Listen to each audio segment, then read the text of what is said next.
Mariuca. Mariuca. Maria.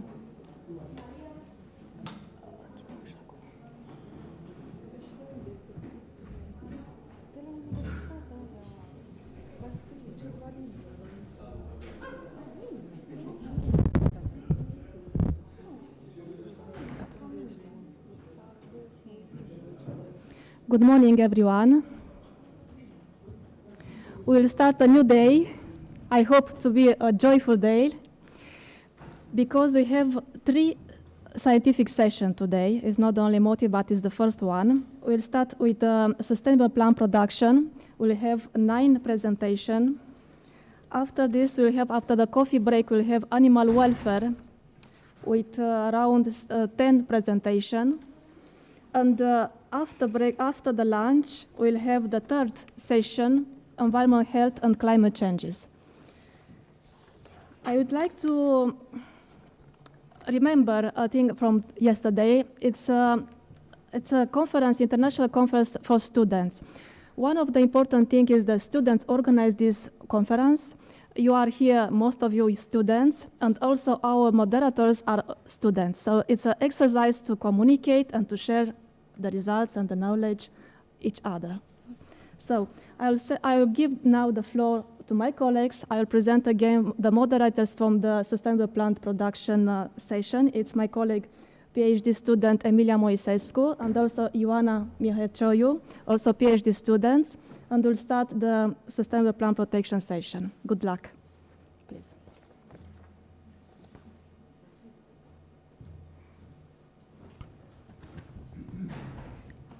Good morning. Our first presentation, it will be made by Motlatso Mokvala from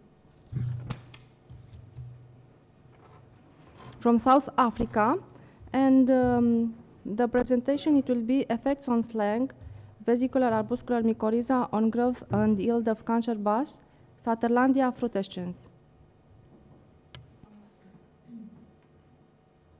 The presentation is online.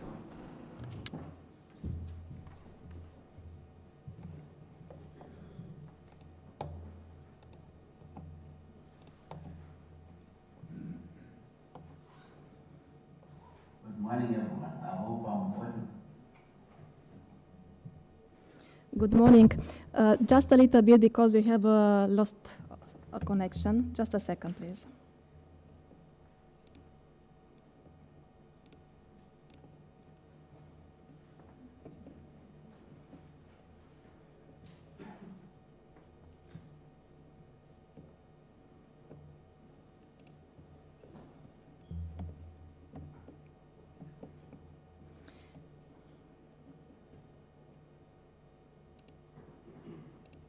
It's okay. If you can put on wider mode.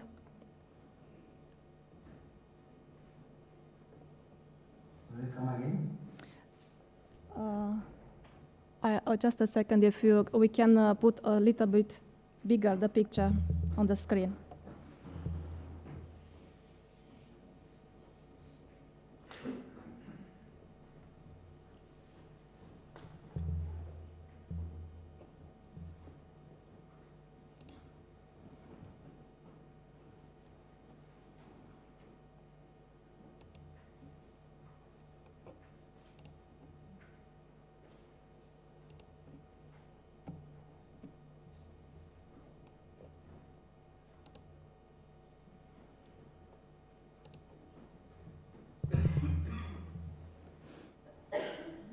You can start and you'll see after this slide how you'll do.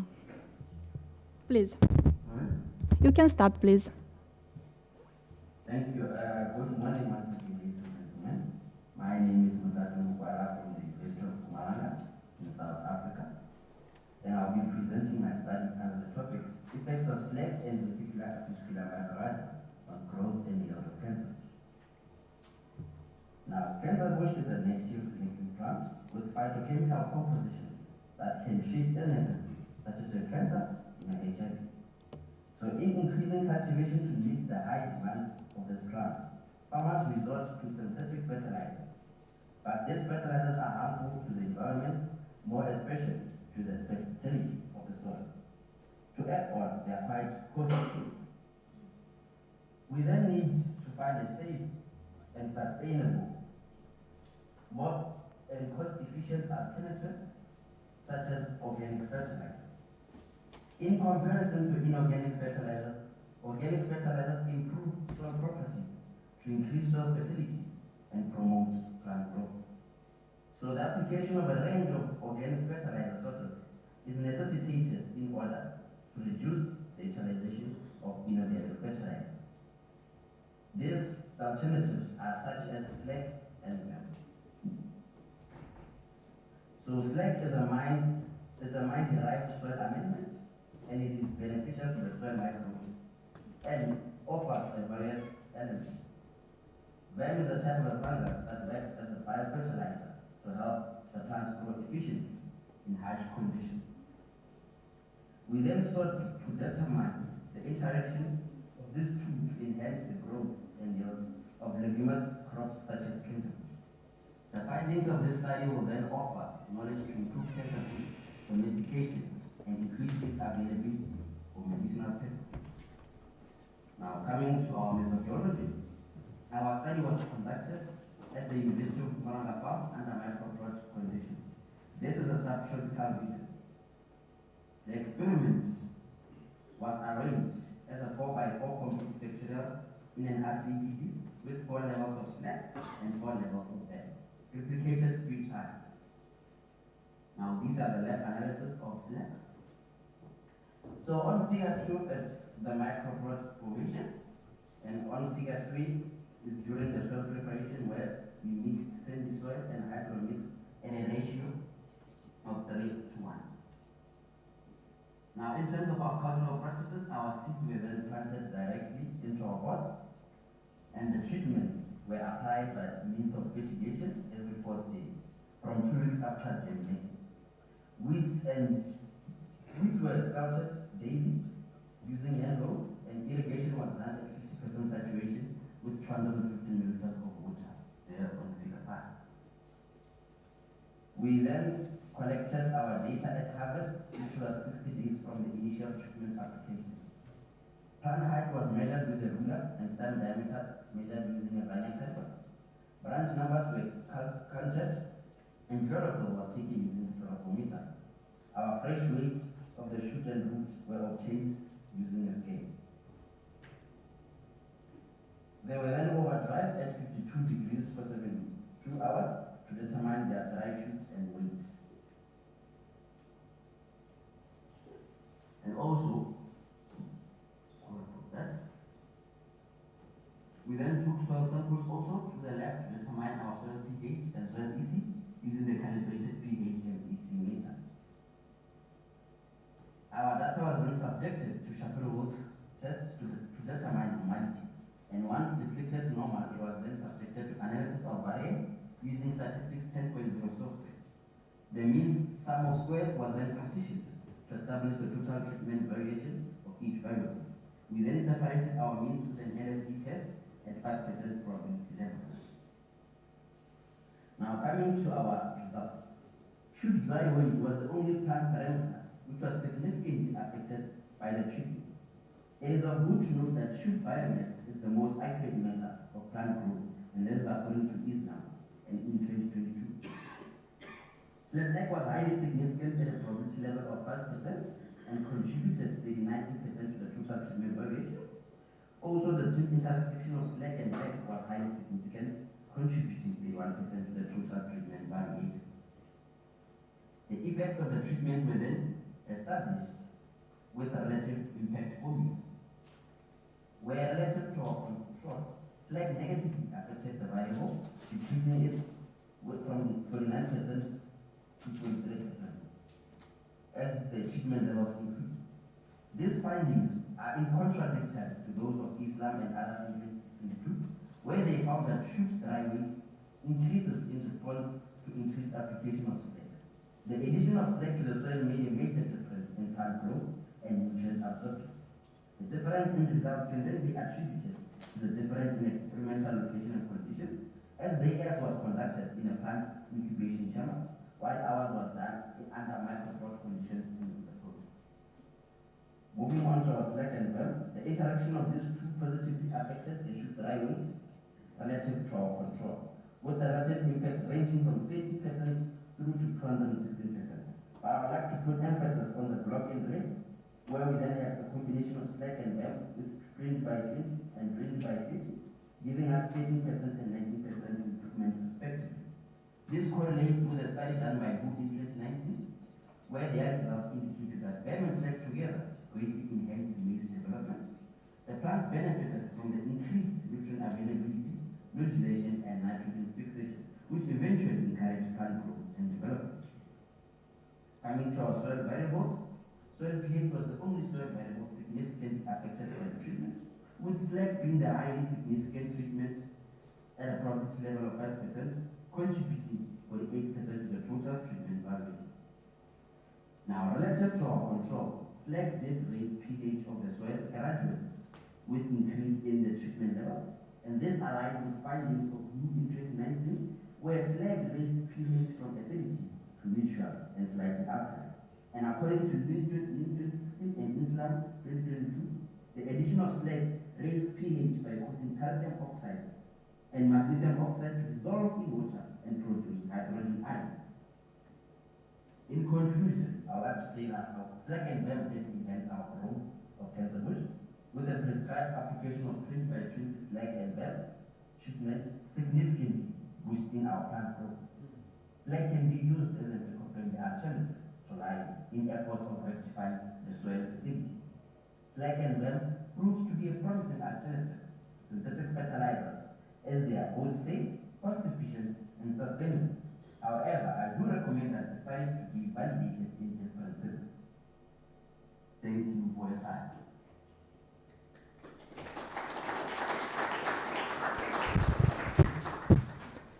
Thank you, Mr. Mokvala, for sharing your research with us. So, does anybody wants to ask a question?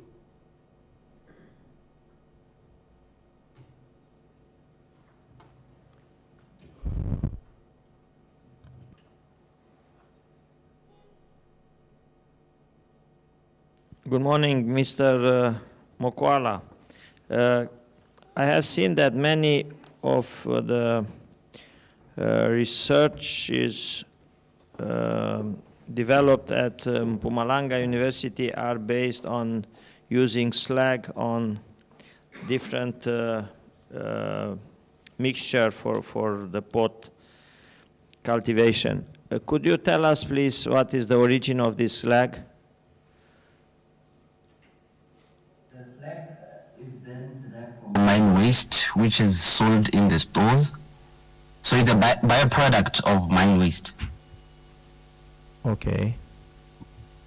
It comes from mining, not from thermocentral, central heating power plants, or. No, it comes from the mines. Okay. We have mines around Mpumalanga. Coal mines. Yes, coal mines. Okay, sir. Thank you.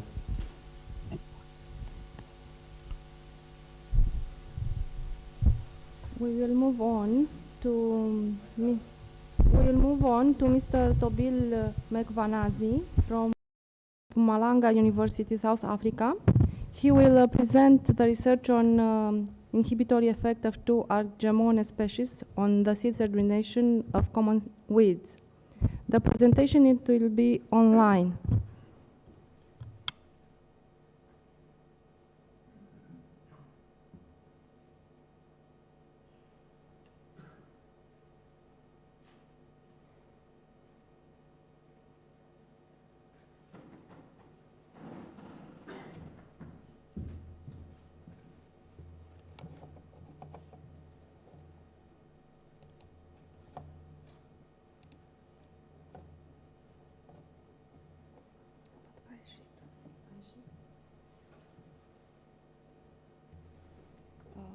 Să luăm următoarea prezentare și după aceea ne întoarcem la Tobil.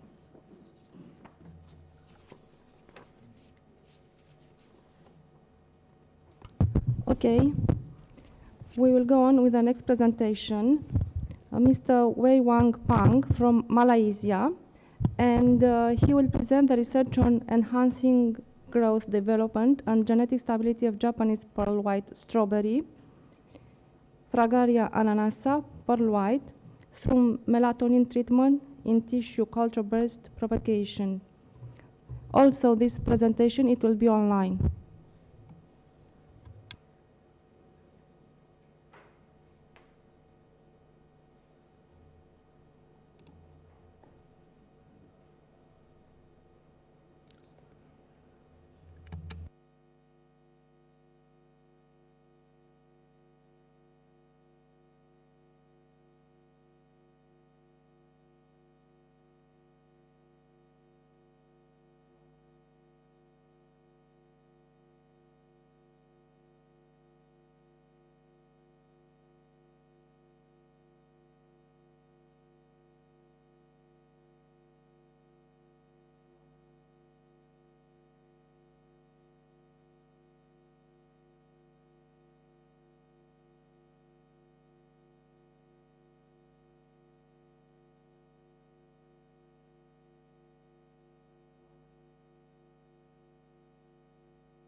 which are antioxidant activity and the evolution of lipid peroxidation.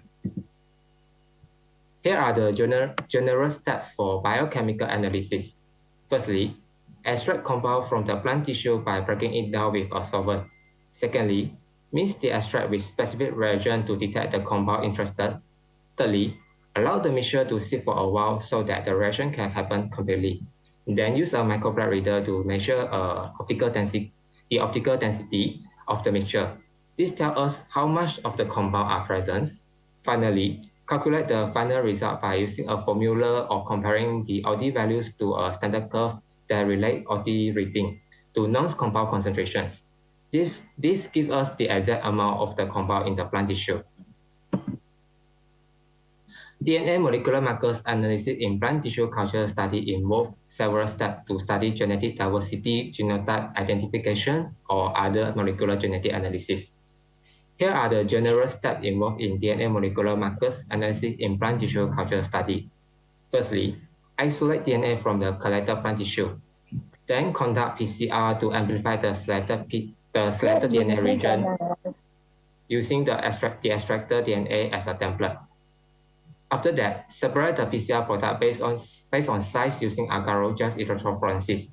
Then visualize the DNA band under UV light. Lastly, analyze the DNA bending pattern of sequence data obtained from the PCR products to genotype the samples. This step may involve scoring the presence or absence of specific alleles and identify polymorphism. Total 15 DMD and 20 SCORP primer were used in this study. So for the result, the box in yellow color shows the control, which is 0 micromolar melatonin, while the red color box shows the optimum melatonin concentrations, which is 50 micromolar. From the result, we can observe that adding melatonin even at low concentration increased the overall growth development of chloride strawberry plantlets, including shooting, rooting, and leaf formation. The growth performance increased with the addition of 5 micromolar melatonin until 50 micromolar, then started to decrease. But even the addition of melatonin was still better than the control. The role of melatonin in plant growth is not fully understood and is an area of ongoing research. There is evidence to suggest that melatonin might have very positive effect on plant. Here are some ways melatonin may promote plant growth. Firstly, regulation of circadian rhythm. Like in animals, melatonin in plants may be involved in regulating circadian rhythm. This internal biological clock helps plants coordinate their growth and development with daily and seasonal environmental changes, optimizing their resources use and growth pattern. Secondly, modulation of phytohormones. Melatonin may interact with other plant hormones like auxin, gibberellin acid, and cytokinins, which are critical for plant growth and development. These interactions can influence various aspects of plant growth, such as cell elongations, root development, and flowering. Thirdly, root development.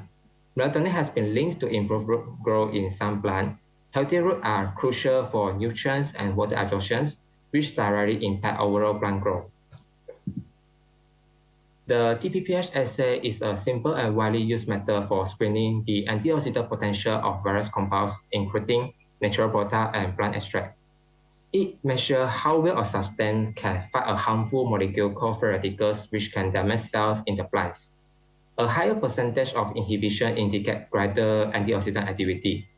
The result shows that 15 micromolar has the lowest antioxidant activity, while the control treatment has the highest antioxidant activity. Antioxidants are substances that may protect plant cells against free radicals. Plants will increase antioxidant production when stressed, while melatonin in plants can act as an antioxidant. Adding melatonin in the culture media can help reduce the oxidative stress during individual cultivations and promote plant health and growth. When oxidative stress reduces, the production of antioxidants will also be reduced. The result shows that 50 micromolar has the lowest antioxidant activity. This aligns with our previous findings, which identify 50 micromolar as the optimal melatonin concentration for promoting plant growth. Lipid peroxidation occurs in plants as a signaling mechanism and after stress. the evolution of lipid peroxidation can through the malonaldehyde MDA content.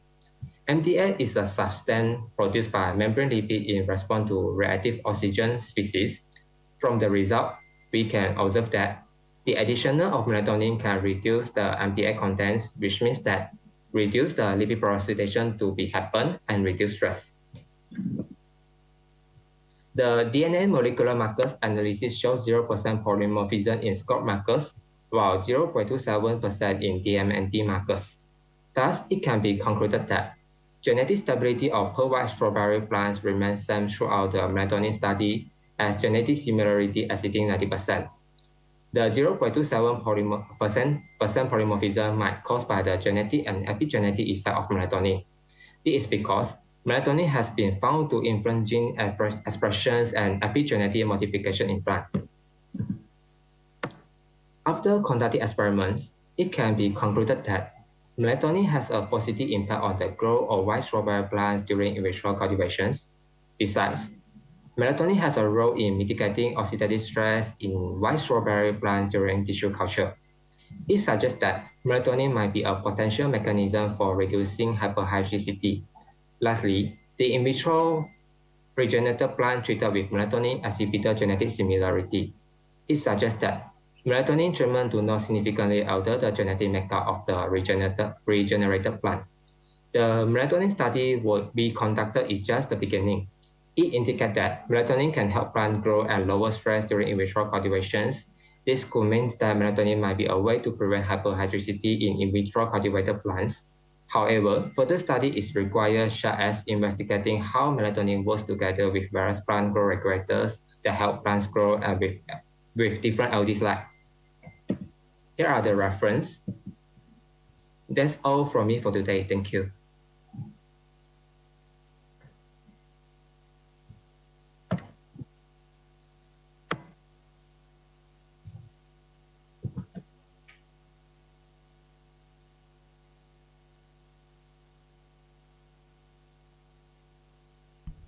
Thank you very much, Mr. Pang, for your presentation. There are any questions?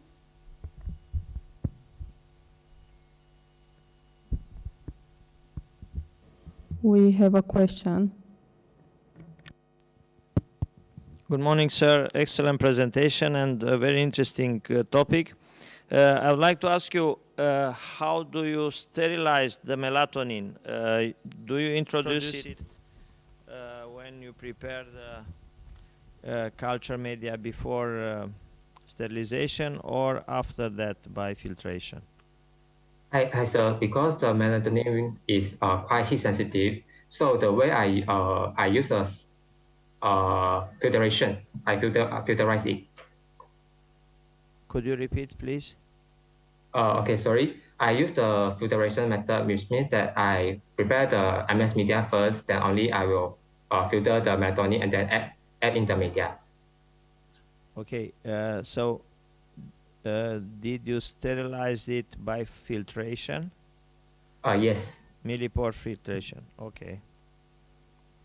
Thank you so much. So you use it in both phases for shoot grow and also for rooting, as far as I understood. Excellent. Thank you so much. Thank you. Any other question for Mr. Peng? Okay. Thank you, Mr. Peng. We'll go back now to our second speaker on the program, Tobile Kwanazi from University of Mpumalanga, South Africa, presenting inhibitory effect of two Aegina species on the seed germination of common weeds.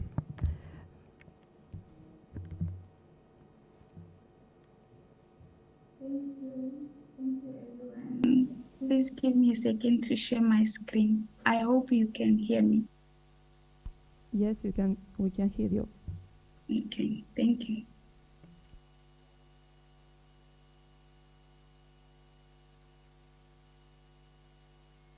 Can everyone see my screen? No, we can't see. Can you Okay. try again?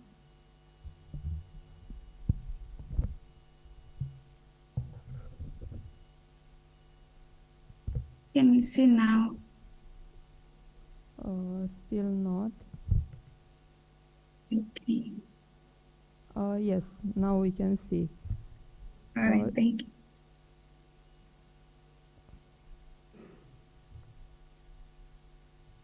Okay. Perfect, please. Thank you. Good morning, everyone, once again. My name is Tobilem Kwanazi from the University of Mpumalanga, South Africa, and I will be giving my presentation on the topic inhibitory effect of Agimon species on the seed germination of two common weeds. Weeds are a major or has been a major concern to farmers and a limiting factor to crop production, which that if they are not properly managed, they might lead to severe yield losses. They might reduce farmers' income and also affecting the overall profitability of the farm. Many scholars have defined weeds as any plant that is growing where it has not been cultivated or where it is not wanted. So weeds, they have a competitive ability over the native plants. So they are able to spread fast and also they have a wide distribution, which make them or lead to competition for space for the native plants wherever they are cultivated. They are also fast growers. They may take up most of the nutrients that are required for the indigenous or native plant to grow successfully. Weeds, they also harbor diseases that affect the growth and development of the native crops. And all these factors, they will go back to the issue of affecting the yield or the farmer's income and all that.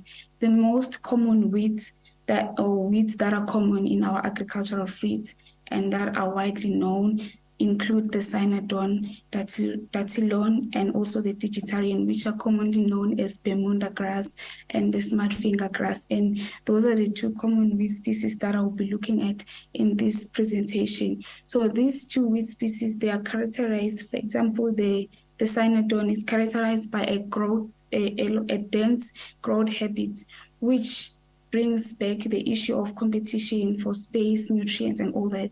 And the digitarian, it's characterized by aggressive growth, which also again is the same issue or pose the same issue as all other weeds to our native crops. So different management strategies through many years of scientific research have been developed to find ways to prevent the spread and the establishment of weeds and also eliminate problems that are associated with weeds that have already been established in areas or in cultivated areas.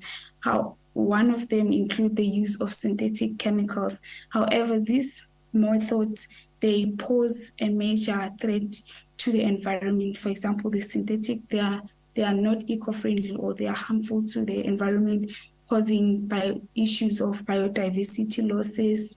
They are also expensive for the smallholder farmers who cannot afford at most times. So hence, more effective and eco-friendly ways have to be developed. And one of them include the use of allelopathic plants, which have gained more research currently. So allelopathic plants or allelopathy involves the interaction between two plant species, or between two plants, or the various the release of chemicals which might either stimulate or suppress the growth and development of nearby plants, which in this case might include weeds. So the effect may be positive or may also be negative. It can be negative when it is able to actually inhibit the growth of the weeds. So Agimon species is one common method or one common species that have been researched and they have a potential to actually suppress the growth and development of other weed. But most research have been focusing on how they affect the growth and development of our cultivated crops, like the cases of maize, beans, and all that. Less information have been documented on how these allelochemicals that, or the allelopathic effect that these agimon have, may be used as an advantage in terms of controlling another weed species. So less information have been developed on that. Hence, this study was conducted to investigate whether the agimon species the agimon species, which include the Agimon mexicana and Agimon ocralica, will be able to inhibit the germination of Bermuda and the signal grass. We then went further to conduct a study at the University of Mpumalanga laboratory, where we firstly collected the different plant species, the Agimon mexicana and the Agimon ocralica around the university farm, and then we sun-dried the plant for a period of 2 to 3 weeks until they were completely dried.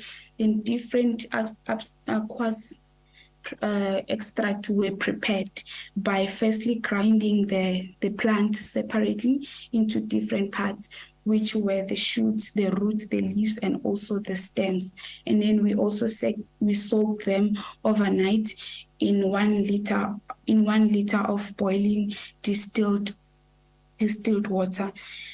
And then after 24 hours, series of dilutions from 0 to 100 to 90% were made. 200% were made from the concentrated plant extract. So also the wheat seed were then sterilized using ethanol, 70% ethanol for a few minutes, and then were subsequently rinsed in rounds of water to terminate any form of chemical from the weeds. And then the seeds were placed in petri dishes. 10 seeds were placed in petri dishes, and then we used the different treatments to irrigate or to moisten our seeds daily. And then the experiment was laid in a completely randomized design in a growth chamber with growth temperatures set at 25 plus or minus 2 degrees. So each experiment was replicated 3 times. So the pictures on my screen, they actually show the different concentration levels that were made from these different plant parts of the Agimon species, and the preparation of the extract, how it was actually done.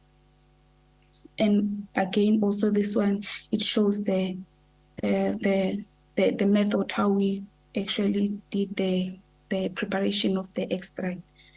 So germination was monitored daily and recorded daily.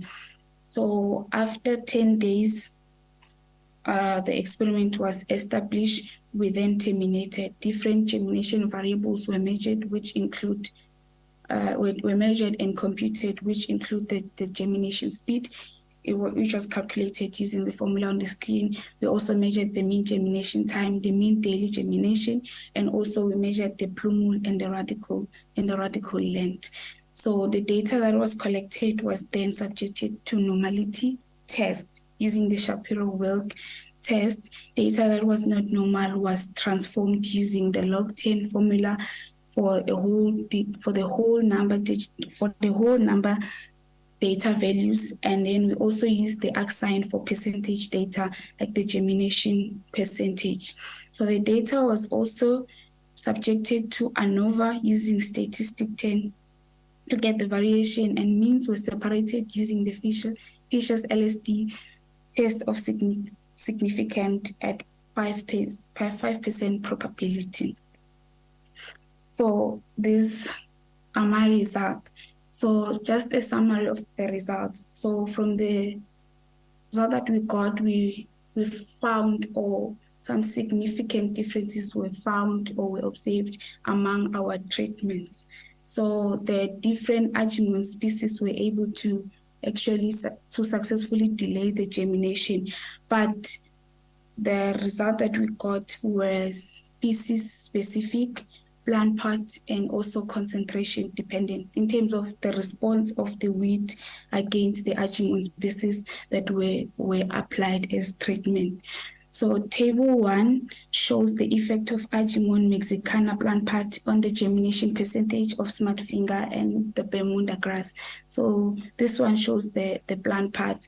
For the smart finger, we observed that the leaves were more effective compared to the stem, which on Bermuda, it was not the case. The leaves were found to be more effective compared to the stems.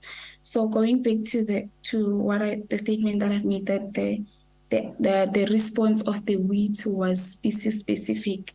So the two Agumon species, they have dissimilar chemical makeup, which might, with the Agumon mexicana having a strong inhibitory effect compared to the Ocralica, which might be the reason that we found that the Agumon mexicana was able to suppress the germination more compared to the Agumon Ocralica. And reason being that Agumon mexicana has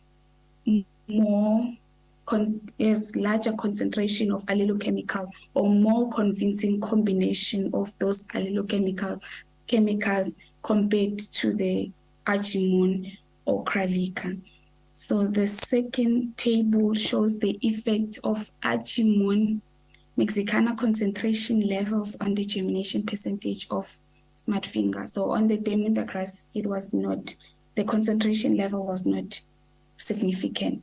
So from this table, we observed that the higher concentrations were able to delay or had more effect on the germination, suppressive effect on the germination of the wheat compared to when lower concentration were used, and even with the control, which had more germination percentage. So these results are similar to other studies such as Namkeleja in 2013, which also found the same thing, that as you increase the concentration of the Agumon species, the germination significantly reduced, but it was on different species, which were the signal grasses. And also Helen Malo, 2022, sorry, that was a mistake. He also observed the similar results, but they were on the effects were observed on maize. Then table 3 shows the interactive effect of Agumon Ocralica plant parts and extract concentration levels on the germination of Bermuda and smart finger grass. So from these tables, we observed that the shoot did much better compared to the roots, where concentration levels that were at 50 and above were able to completely delay or completely inhibit the germination of the wheat for both the wheat species, the Bermuda and the smart finger grass. But with the roots, there were not much significant differences in terms of the germination for both the wheat species. So this graph is just the same, or just more explanation of what happened, of what I've explained on the second table. So it's just a repetition. So in my conclusion, I can conclude that both the Agumon species were able to inhibit the germination of the wheat. However, higher dosages are recommended for more better results. Also, more research is required in terms of understanding how allelopathy works for different wheat species, and also to enable the development of a more focused natural herbicide. As I said that, or as we observe that the different species, they respond different to different Agumon species that we use. So more research can help in development of a more focused natural herbicide, and also more research might help in finding ways to integrate the plant extract based control method with the synthetic chemicals, and also to actually look at their sustainability. These are my references. Thank you.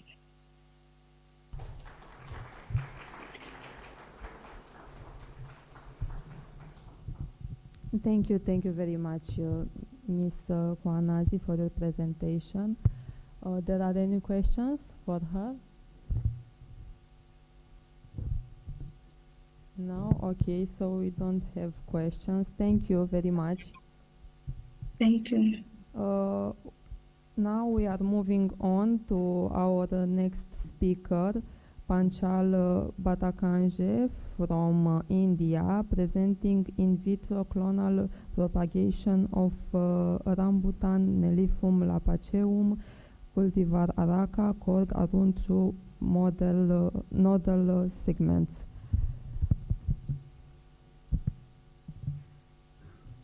The presentation is online.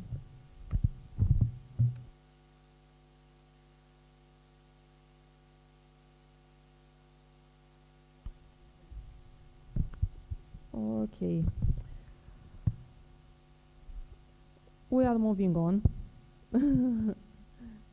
to the next speaker, and I want to invite here Emanuela Diana Lorenz from University of Agronomic Science and Veterinary Medicine of Bucharest, Romania.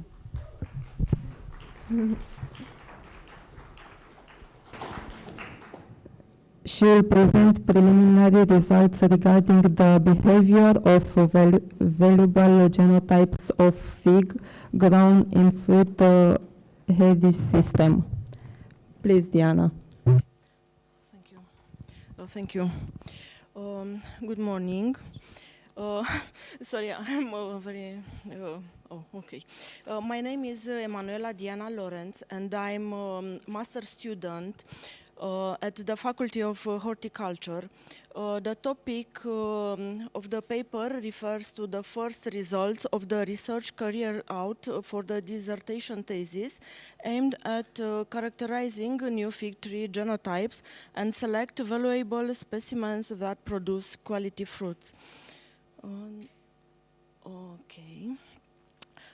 In Romania, the fig tree has been known and cultivated for a long time. An important role in introducing this species being played by the Greeks, Roman and Ottomans.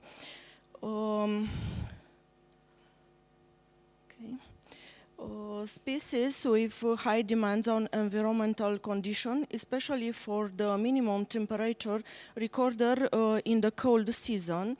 The fig tree was grown mainly in the people yards.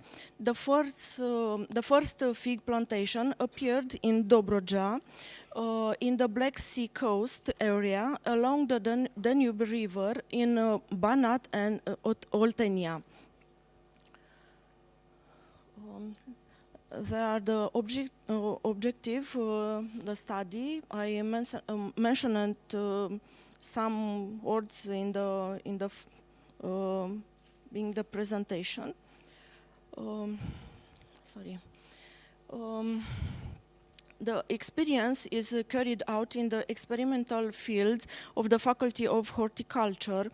The biological material is represented by 38 fig tree genotype from Romania, Italy, Croatia, Iraq, and UK. They were planted in 2020, respectively 2022, Fig tree were planted into fruit hedges with a distance of 3 meters between rows and 0.75 meter between plants. An organic crops technology was applied.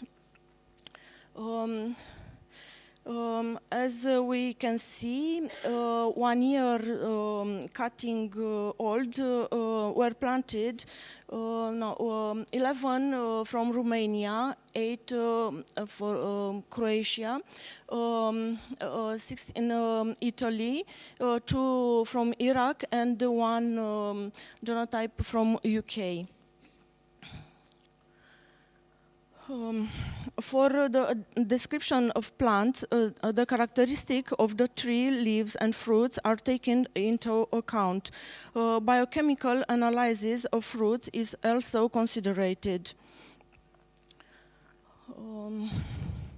Various instruments were used to determine the characteristic of fruits: analytical balance, caliper, penetrometer, and refractometer for determining sucrose, fructose, and glucose.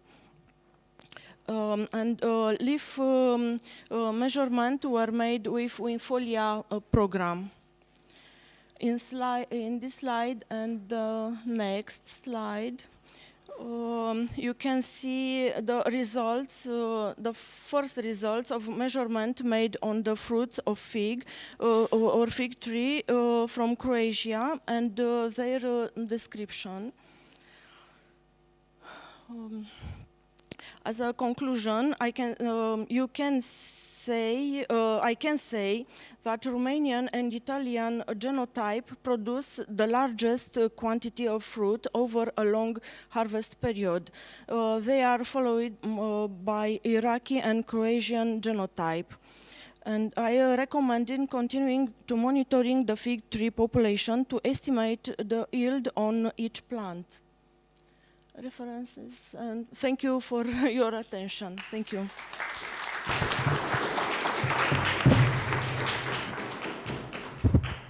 Thank you very much, Diana, for your presentation. Question. Question. Please come back to the results.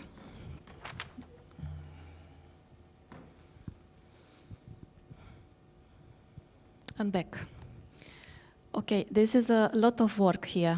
How many genotypes do we have monitoring? 38 genotypes. 38. Okay. What are you doing here? What is the monitoring map? Represent the In the fruits. microphone. In the microphone. This slide represents the measurement of fruits. Okay. We determine. My English is not very. It's okay. good. It's okay. We have time. You have only 6 minutes. I measured the ostiole, the neck, the diameter of fruits, the length. Okay. And So you made the pomological description of the Yes, fruits. yes. Do you numbered how many parameters do you count for each fruit? Oh, I don't know. Because I think that there are a lot of them. The color, the pulp, the color of pulp, and another. Okay.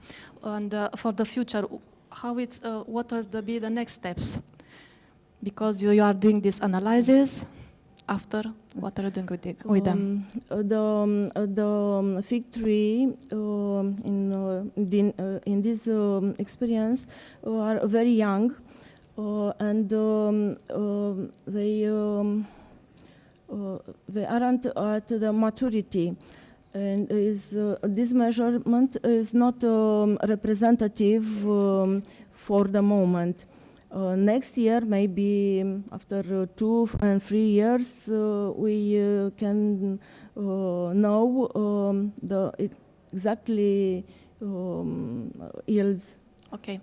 Do you think for a farmer they are so important to have some 20 parameters for each fruit, each tree? Do you think they are important for a farmer? I think yes, because the farmers must know what is the quality of fruits, if they are big or small, they are good for consumptions, dried or fresh. It's important. Okay. Thank you very much. Because it's a lot of work. She will do also a book with Emilia. They are working both of fig, and there will be some determinator for this collection. There are more than 100 genotypes in our collection. Thank you very much. Okay. Thank you, Anna, for your question. We have a second question. Thank you, Emanuela. It's actually a lot of work that you did, and I'm impressed. My question is, did you try to analyze your data, subject it to statistics to see if there is any significant differences?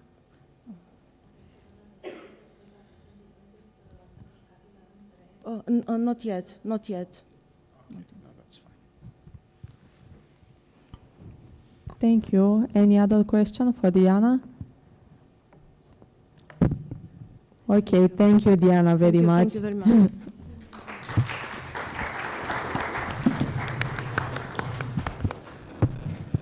So now we are moving on to our next speaker, Gugu Maseko, from University of Mpumalanga, South Africa, presenting chicard soil application as an alternative for improving horticulture effects of copea growth, yield, and nodulation. The presentation is online.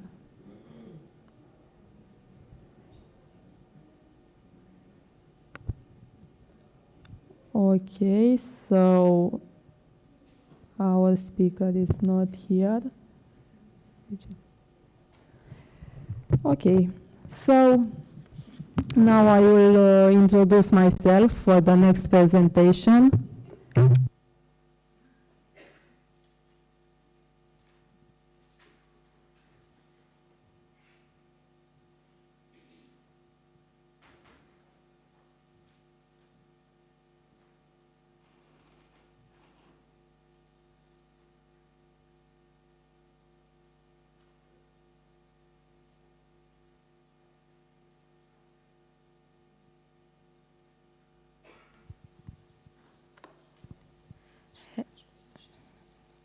Thank you. Hello. So my name is Ioana Mihalcioiu. I'm a PhD student at the University of Agronomic Science and Veterinary Medicine of Bucharest, Faculty of Horticulture, and today I will present to you propagation methods of some pawpaw genotypes, Asimina triloba. Many of you already know about Asimina, but I will make a short introduction. So Asimina, it's a species from North America, and the origin is Magnoliales family, Annonaceae family. The fruits are the berries of various shapes and sizes, weighing between 50 and 500 grams, but can be also more than this. The pulp is yellow, sometimes orange yellow, fine, creamy, sweet, with a taste and aroma combining those banana, pineapple, and mango. In addition to the exotic taste and aroma, pawpaw fruits are highly appreciated for their high content of vitamin A and C, minerals, and also amino acids, far exceeding the values found in apples and peaches. The fruit ripen gradually from August to September, reaching their peak taste qualities when easily detached from the branch. And pawpaw is a relatively hardy species that can be successfully cultivated in temperature regions. It can withstand winter temperatures from minus 25 to minus 30 Celsius degrees, being resistant to diseases and pests. Pawpaw does not require special pathology treatments. So, the experiment, it was done in our greenhouses, vegetation house, and the didactic experiment field of Faculty of Horticulture. I used for this research 17 cultivars, Simina, Allegheny, MJ, Shenandoah, Susquehanna, Wabash, 2530, Rebecca, Sweet Alice, Siblis, Sazim, Sanglo, Prima, Overly Sitaka, Sunflower, Davis, 20 genotypes, and 16 hybrids. So, the first propagation method I want to present to you is propagation by seeds. Here you can see, I have light here. Or? Oh, I have, okay. So, those are the steps I follow for the propagation.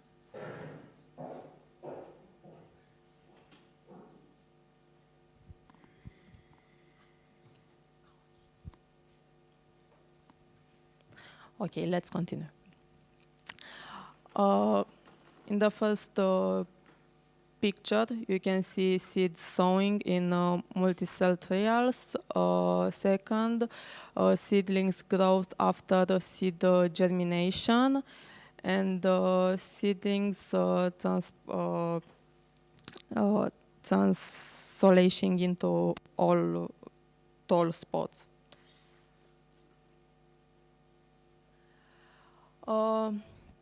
I tried to expose the seeds to LED lights to see if we can improve the germination capacity of them.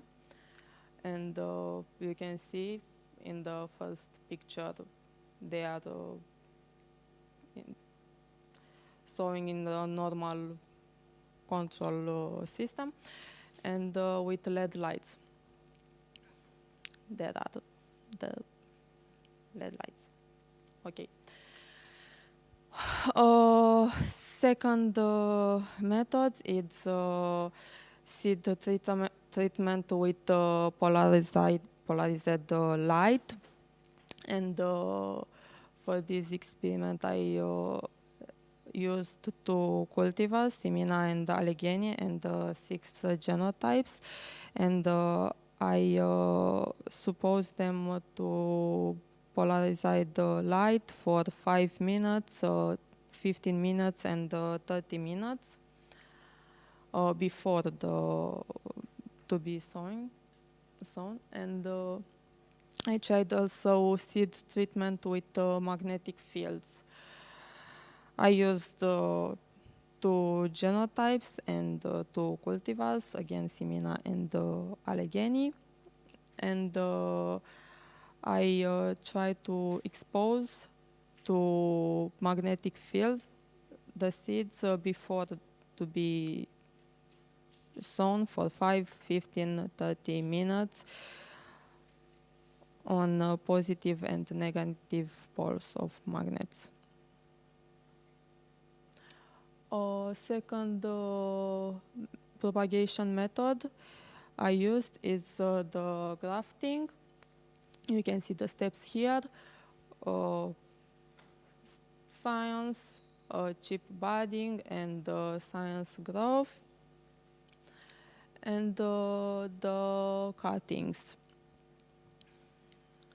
with the steps for this method. Shoot for cuttings, and cutting shootings. Okay, so results and discussions. In this graph, you can see the seed propagation of pawpaw genotypes for the normal controlled system. And you can see the germination percentage. It's high for the, it's around on average 80 for germination. Here you can see the influence of LED light on pawpaw seed germination. In this graphs, red is sowing, with green I mark the germination period, with gray, excuse me. With yellow it's the start of growing.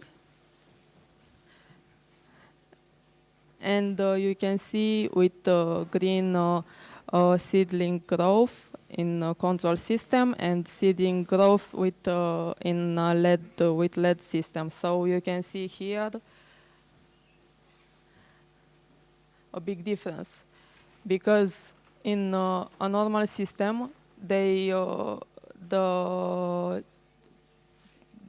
period of the germination is bigger than from the seeds that were in a LED system. Also here, for all my varieties, the same result. Here you can see the germination of the seed, and the correct answer here, it depends. Depends on the genotype, because we have different values, so we have to try again to have some statistics about this. Influence of polarized light on pawpaw seeds germination.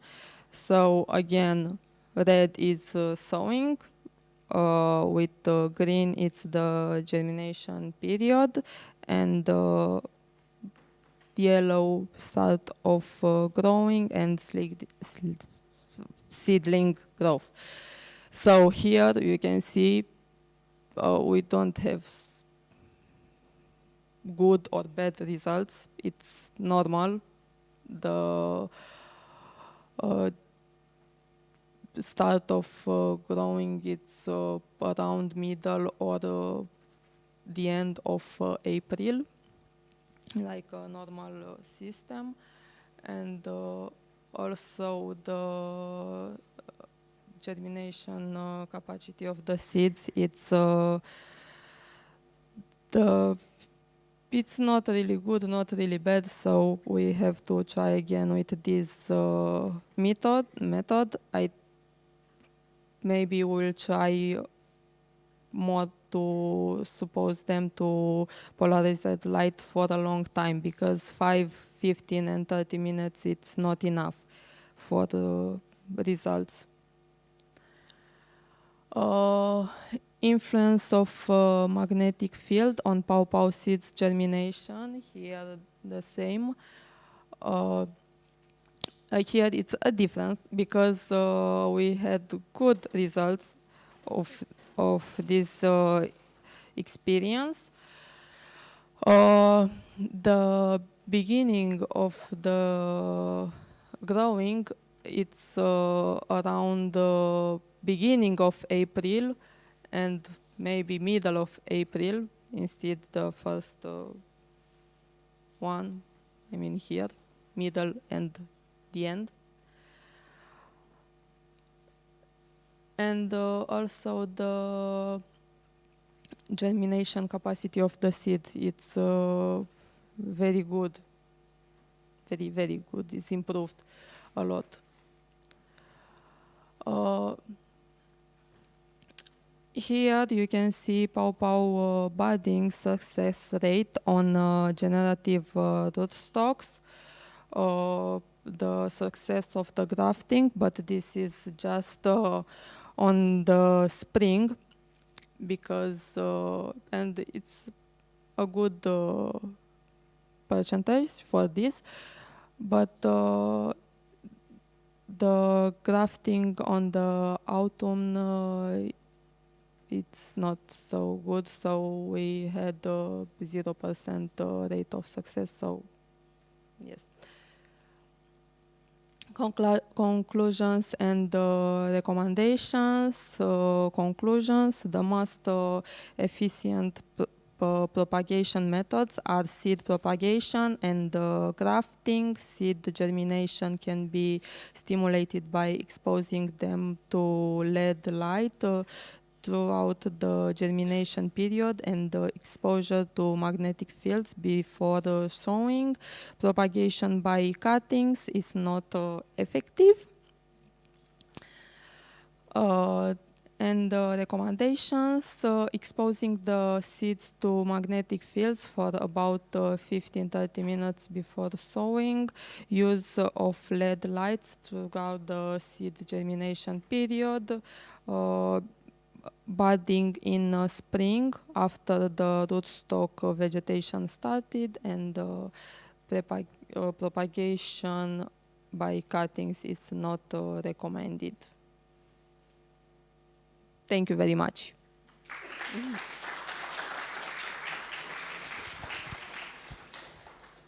Any question? Please.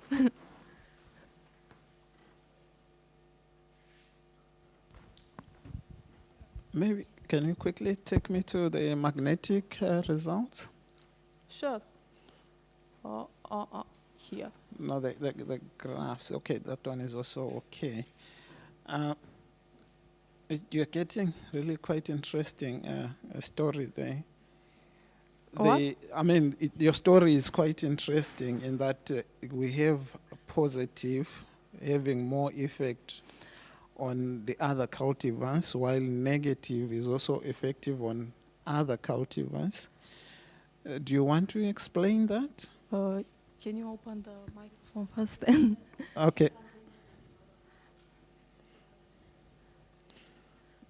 Yes, they are responding differently to different charges. So I have for the magnetic fields in general for all the cultivars, the germination period is improved a lot with 2 weeks before the propagation in normal system. So, but depends because I have some varieties in general. The germination period it's longer than for others. I don't really have an explanation for this because depends of the genotype of the cultivar. But the method I used is improved. I want to show you that improved the germination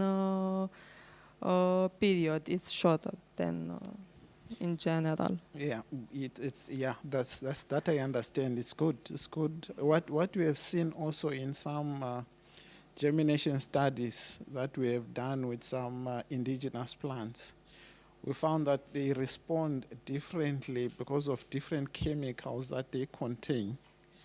So I'm thinking the charges might be maybe pulling out some of the inhibitory factors from the seeds so that the embryo can start regenerating without them.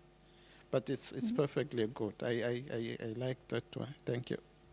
Thank you very much. Any other question?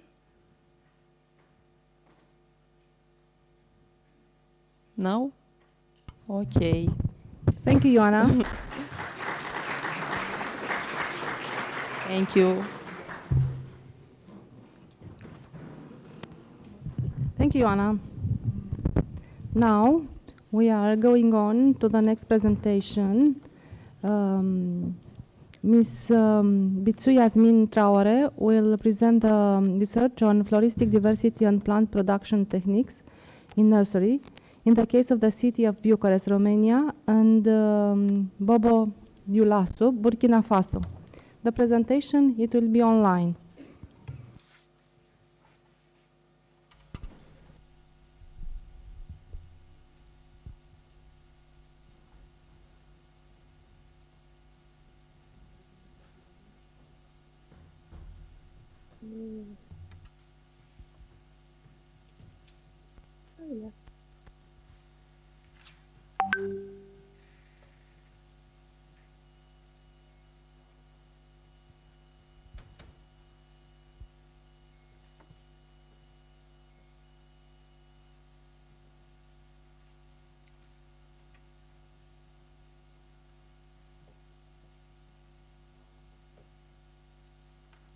Okay.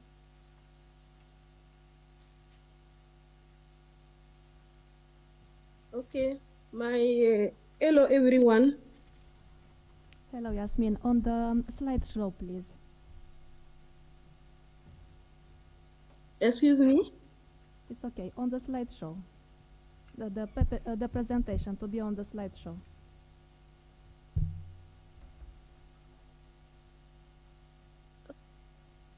Okay.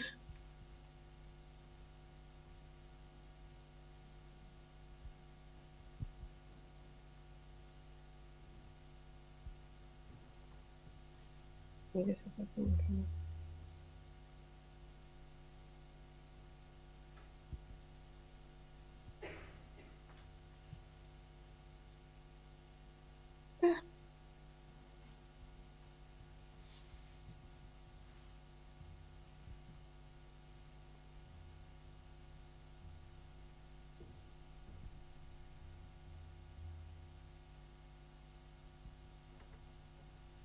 normal. Do you want to upload from here?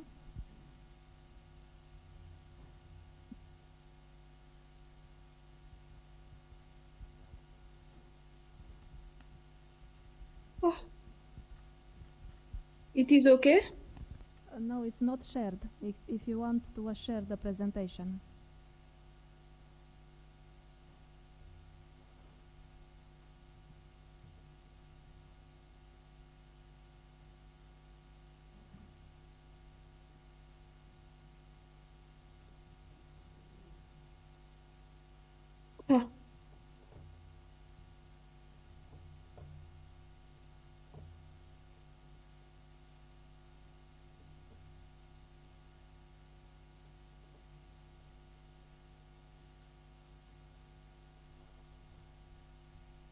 You can start. I put the presentation here. Please.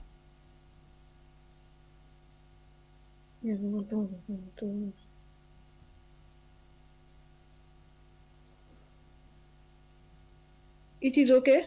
Yes, it's okay.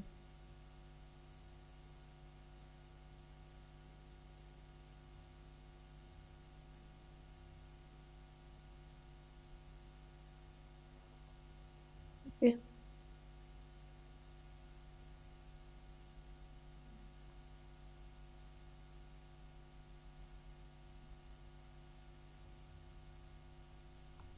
Hey.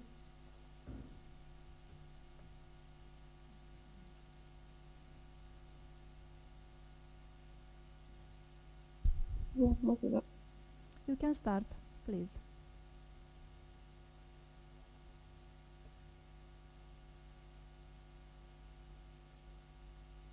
Okay. I remember.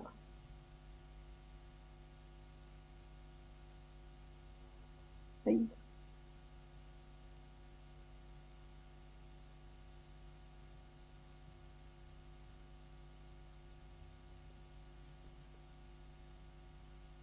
C'est figé en fait.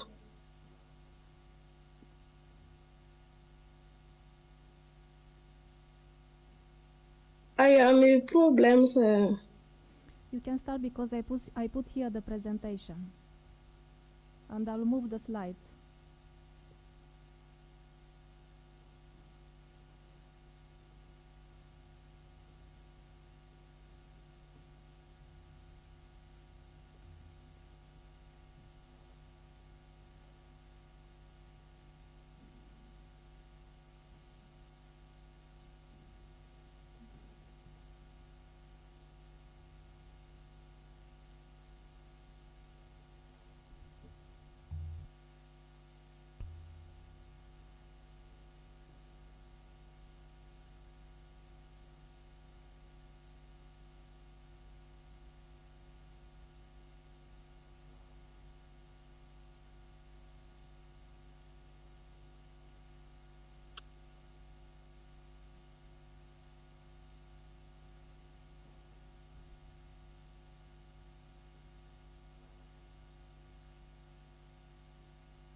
Okay.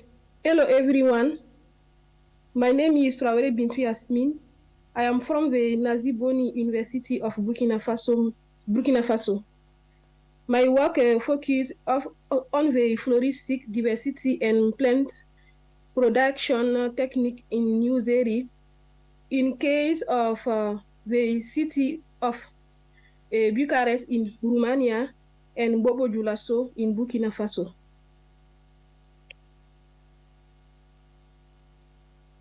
My presentation, for the presentation outlines, we are going to have an introduction.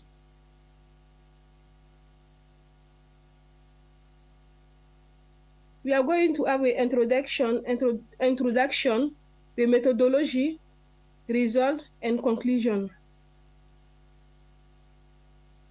The world population is increasing rapidly and continuously. It will reach 9.6 billion inhabitants by 2030. Wife, it's okay? It's okay. Wife 95% in developing country. Urban agriculture defined as that practice inside cities. Today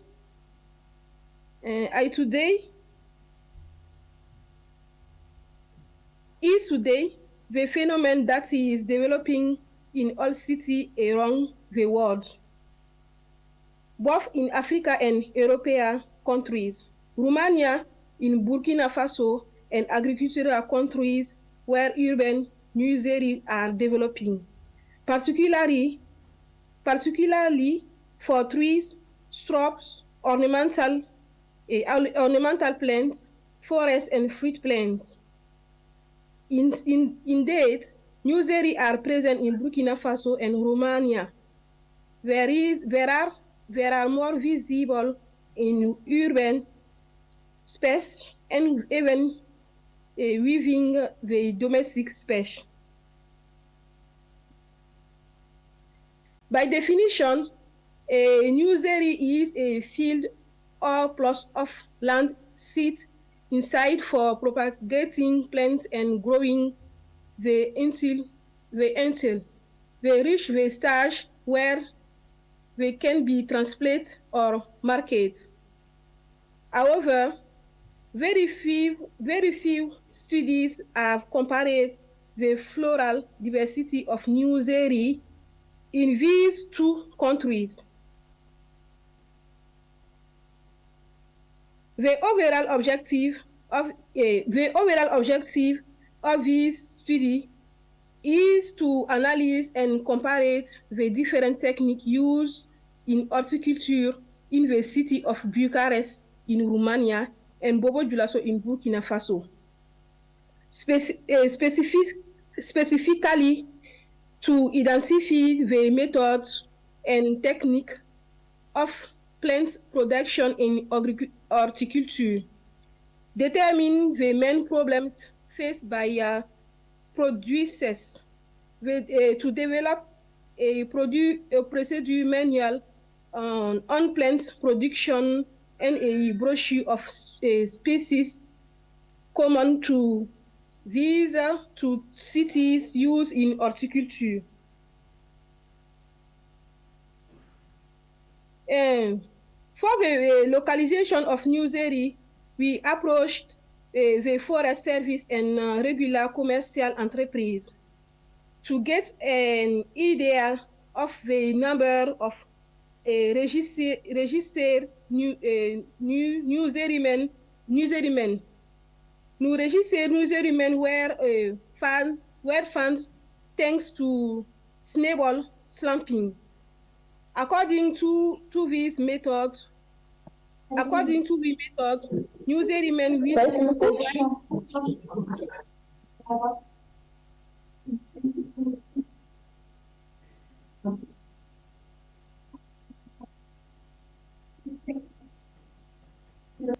provide information allowing other nurserymen to be found.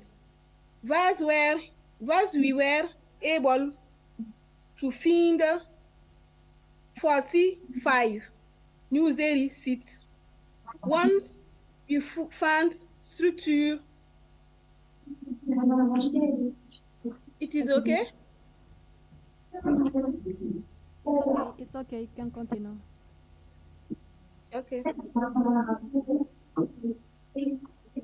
Once we found structured sliding survey with the nurserymen, we made it possible to know the multiplication technique and the problems encountered in the production of plants. For data analysis, we use the Excel 2090 spreadsheets to create a table and a graph, and the software was used for the comparison of average between different techniques used in nursery. The following results relate to the floristic riches of nursery in the two cities. According to the following table is in Bucharest, we inventoried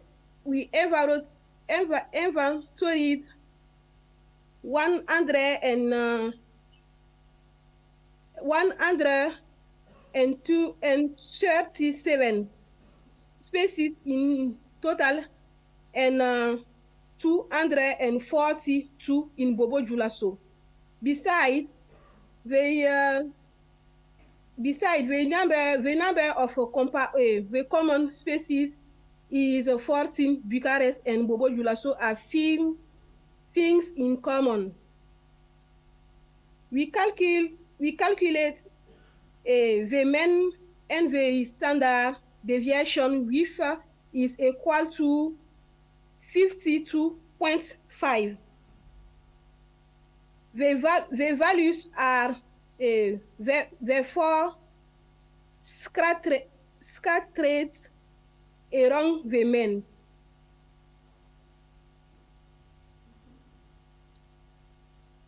The species produced in nursery are different used. The species are used for ornamentation, for fruit, reforestation, in food, for example, as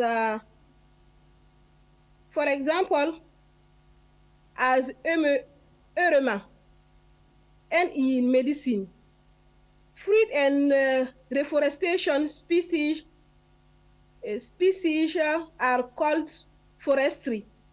At Bobo Julaso, we have inventoried 170 and 55 at Bucharest. Ornamental species predominant whatever the given city. Different propagation techniques are used for plant production. They differ from one nurseryman to another, and also from one country to another. Indeed, in fact, we have a quitting, grafting, layering, with vegetation propagation. In vitro, with is a artificial multiplication, and multiplication by seed with is sexual multiplication. However, vegetative propagation is the most used by nursery growers regardless of the given city. It is used by 88% of nursery growers in Bobo Julaso.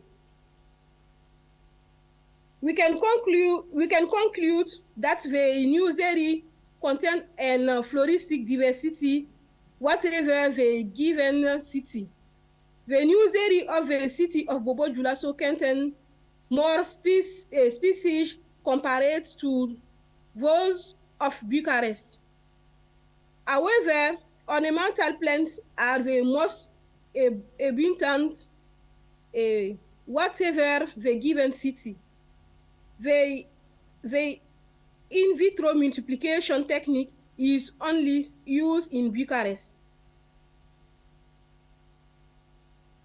Thank you for your keen attention.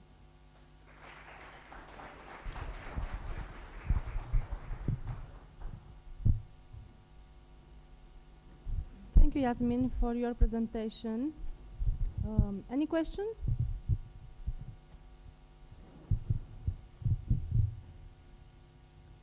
We don't have a question, but I have a remark. You see, Yasmin, it was in our laboratory 3 months in this summer. It was our colleague, and she is very good French speaker. So in English, it's a little bit unusual for her. Thank you very much, and we are waiting for you again next year. We go to the next presentation. Yes, we are going on to the next presentation made by Adelina Venig from University of Agronomic Science and Veterinary Medicine from Bucharest, Romania, and she will present research regarding the effect of irrigation and fertilization on photosynthetic rate at different plant varieties in the fruit trees nursery in the context of climate change. Also, this presentation, it will be online.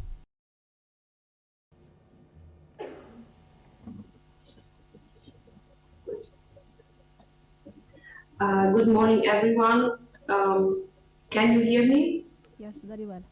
Okay. So, good morning, everyone. My name is Adelina Venig. I'm lecturer PhD at the University of Oradea. And in the following moments, I will show the results of my research that was carried out in the nursery. Just a few seconds to share my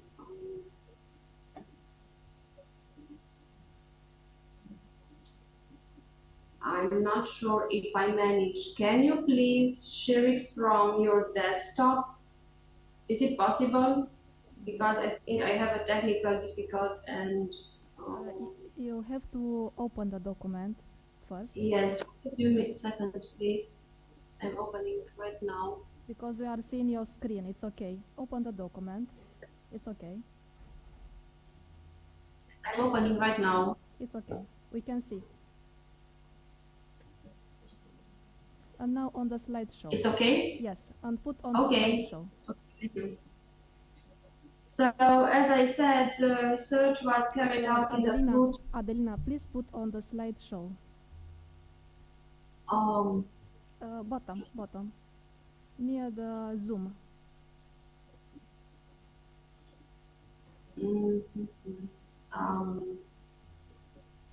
Or on the menu of slideshow.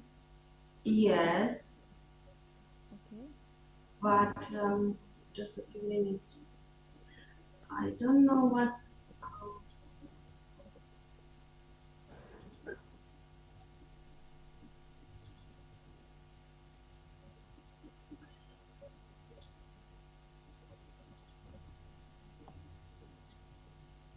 Open again. Yes, I'm opening again because.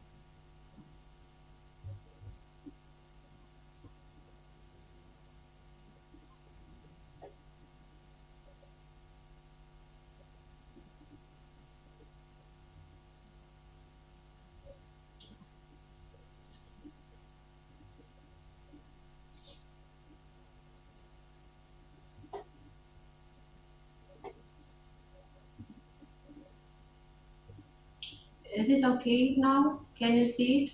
We can see it, but from you are at home. Please go to the menu slideshow. Up in the menu slideshow. Yes. Yes. Okay. Okay. From beginning or current. It's okay. Good. It's okay now? Yes, it's okay. Thank you very much for your patience. From the very beginning, I would like to explain why I have chosen this topic. Because in recent years, fruit trees have a high demand on the market, and it's also known the fact that fruit provides a significant source of vitamins. So it's very important in this sense to obtain a high quality planting material. Unfortunately, in the context of climate changes that happens in recent years, the nursery had experienced a difficult production period due to the factors related to climate conditions. So it's very important for those who own a nursery or for those who obtain a planting material. It's significant to use fertilizers, to use water management strategy in order to obtain a high quality fruit trees. Next, I will show some aspects from the nursery. So this is the second field after the grafting. And these are the fruit trees also in the second field. In the context of this research, I analyzed three factors. The first one was the variety. I have chosen Stanley Inca Transcalepotica, and I will justify why I have chosen these two plant varieties, because after carrying out the research in the nursery, you can't afford to throw away the research material. Actually, you have to capitalize it on the market and to obtain profit. So on that moment when I carried out the research, these two plant varieties had the highest demand on the market. So that's why I have chosen Stanley Inca Transcalepotica. The second factor was the watering norm, and the third one was the fertilization. So,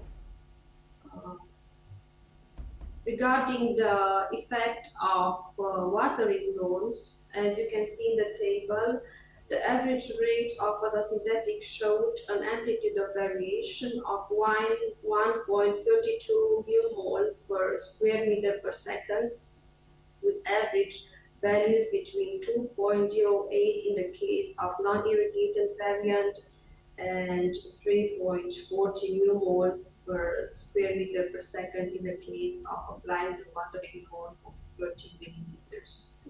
Under the condition of a high variability of 21.52% between the four irrigation treatments. Next, regarding the different fertilization, as it is resembled in the table, it can be seen the fact that an amplitude of 1.44 mmol per square meter per second, with limits from 1.91 in the case of unfertilized agricultural fund to 3.44 mmol per square meter per second for the treatment with 24 kilograms of fertilizers, against the background of high variability between treatments. Based on the exponential regression, it can be observed the fact that in the case of Kachanska lepotica variety, the rate of photosynthesis showed an average growth rate of 0.045 mmol per square meter per second for each millimeter of watering, and the respective estimates have a precision of 95%.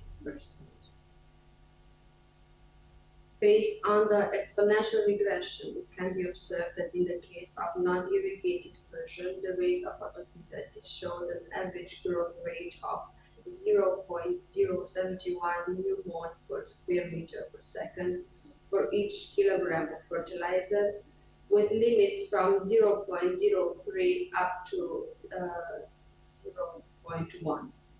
And the respective estimates have a precision of 96.23%.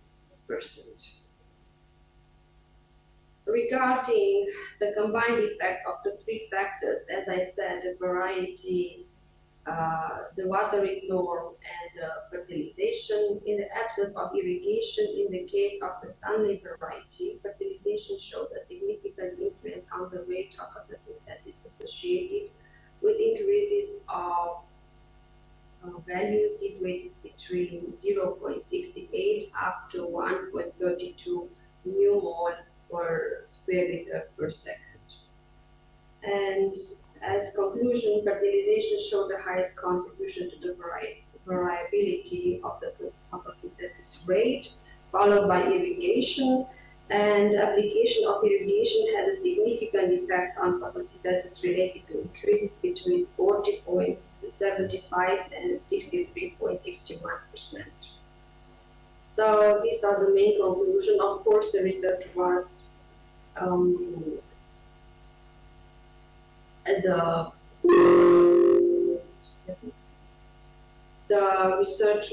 the conclusions are more, but in the extended version of the paper you will find them out. My presentation was quite brief. I wanted just to resemble the main ideas of the research. If there are any questions.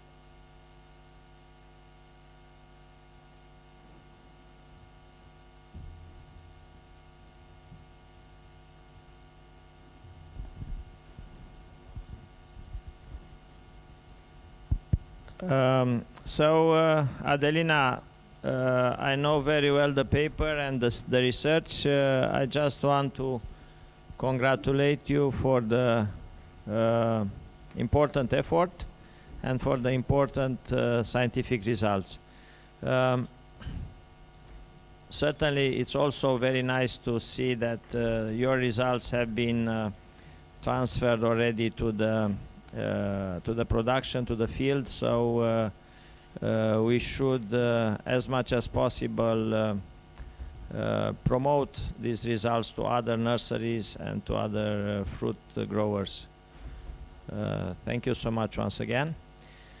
Thank you. So I'm glad seeing you again, all from the University of Bucharest, and I'm looking forward to seeing you soon again. You are always welcome to visit us. Thank you, Adelina. Thank you.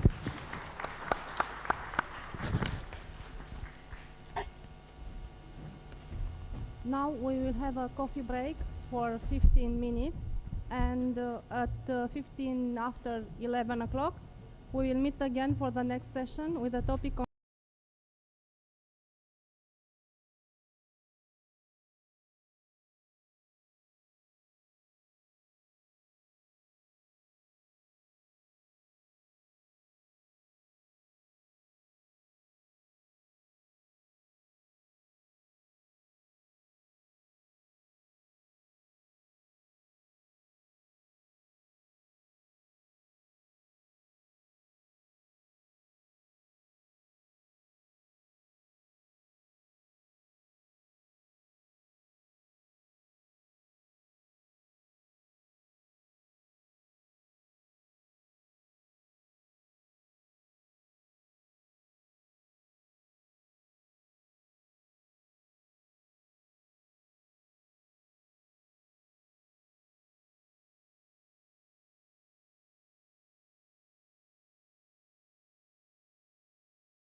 Ăla e al meu.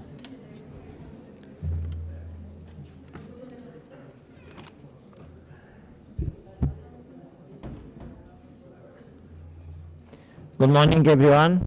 Welcome back. We stopped the last session, Sustainable Palm Production, before the coffee break, but we understood that we still have a presentation. For some bad connection, we had to stop it at a certain moment. So we have now with us Mr. Gugu Maseko from Mpumalanga University.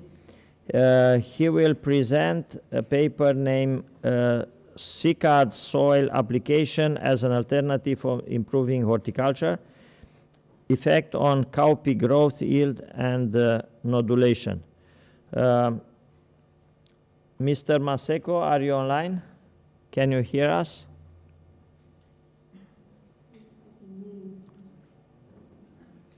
She's a girl, sorry. Yes. Sorry, Miss Maseko.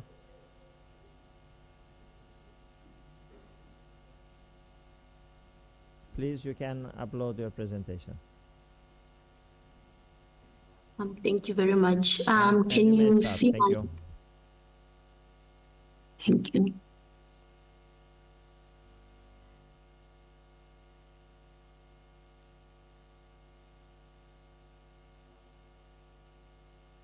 Greetings, everyone. My name is Gugu Maseko, and I'm here to present a study titled CICAD Soil Application as an Alternative for Improving Horticulture Effects on Cowpea Growth, Yield, and Nodulation.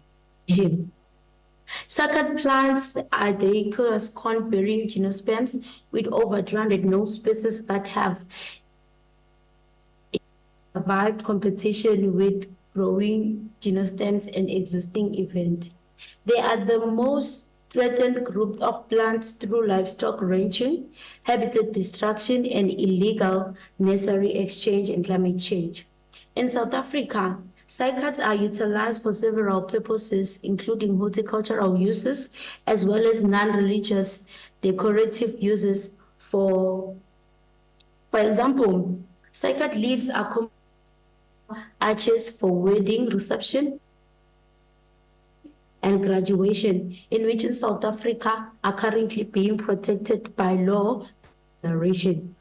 Studies emphasize the importance of cycads in soil nutrient cycling and carbon sequencing, which makes the conservation of cycads even highlighted a significant connection between maize and cycad, in which cycad C. latifoli protected maize plant from weed invasion, pests, by providing the required moisture content for growth. This shows that cycad can be used as agroforestry plants, which plays an improving, and it's possibly can benefit plants, but this has yet to be tested and proven in Africa. Furthermore, cycads are able to survive extinction and harsh environmental conditions, such as rainfall shortage, due to their association with beneficial microorganisms in the soil. They are the only groups of gymnosperm that have a symbiotic relationship with nitrogen-fixing bacteria hosted within the specialized root called cotyloid roots, as displayed by Figure 2. This symbiotic association enables cycads to contribute nitrogen through fixing the atmospheric nitrogen and also solubilizing phosphorus into easy available forms for the plant. Most plants that are involved in bio-nitrogen fixation, such as cowpea, have a great demand for phosphorus, which is the most important element during nodulation formation. Cowpea are the largest produce legume in Africa, in which the production of cowpea has recently delayed due to nutrient soil deficiencies such as nitrogen and phosphorus. Based on this, it is important to investigate cycad impact on horticultural crops such as cowpea. Hence, the study aimed at investigating whether the cycad soil the required condition for cowpea growth, nodulation, and yield. The study was conducted at the University of Mpumalanga Farm under greenhouse condition in South Africa, in which it was laid out in a 1x2x3 federal arrangement and randomly in a randomized complete block design and replicated 5 times. The first factor consisted of the cowpea seed being the brown eye color. The second factor was the cycad soil and the non-cycad soil. And the third factor consisted of fertilizer application, in which superphosphate was as displayed. The data was stem diameter, which was collected using a vena caliper, chlorophyll content using a chlorophyll meter, the number of leaves, number of pod mass, and nodulation variables, which included the number of nodulation color and abundance score of 1 to 5 was used, whereby the ones with more than 5 clusters and having a pink color was scored 5, and those that were white in color was scored 1. And a total nodulation nitrogen fixation score was then used to score the nitrogen fixation efficacy of the nodules. The data was then tested for normality using the Shapiro-Wilk test, and those that were not normally distributed were transformed using the logarithmic 10 formula and later subjected to ANOVA, and were tested using the Fisher's least differences at 5%.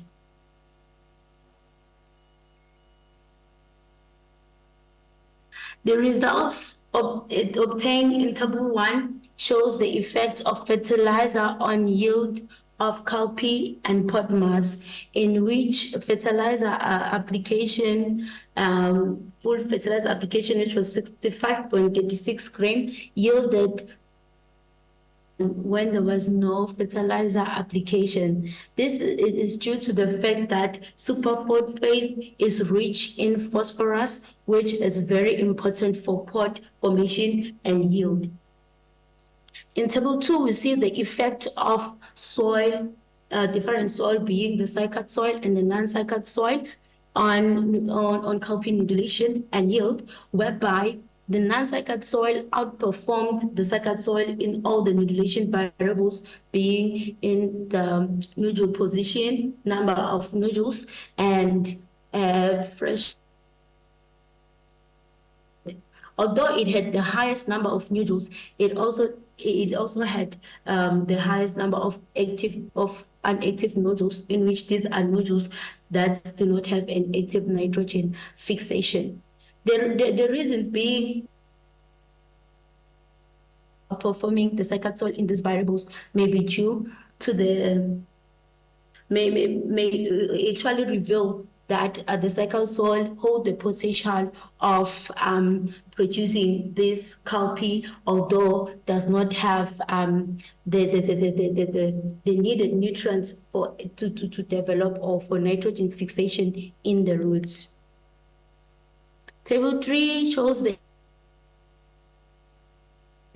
on yield and nodulation of cowpea, in which the cycad soil had the highest number of pods in zero application than when there was a superphosphate application. This is due to the fact that cycad soil is able to fix nitrogen and also solubilize phosphorus, whereby the nitrogen is needed for nitrogen and phosphorus are very important for pod formation and also nitrogen fixation, and this describes the results. Whereas non-cycad soil had the highest number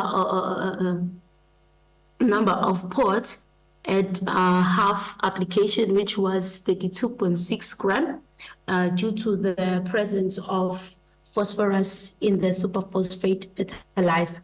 In terms of active nodules, as previously discussed, that cycad soil outperformed, having the highest active nodules at zero application, whereas non-cycad soil only had the highest active nodules when there was a fertilizer application. As previously stated, that this is due to the ability of cycads to fix nitrogen. We can then conclude that cycled soil application positively influenced the growth, yield, and utilization of cowpeas, and the addition of fertilizer in cycled soil further enhanced the yield and utilization of cowpea. Overall, the results of this study support the motion that cycled soil application can be a valuable alternative for improving horticultural crops, especially, and further research and implementation of this technique is needed to be done in order to increase productivity, reduce reliance on synthetic fertilizers, and improve sustainability in legume crop production. These are my references. Thank you very much for your attention.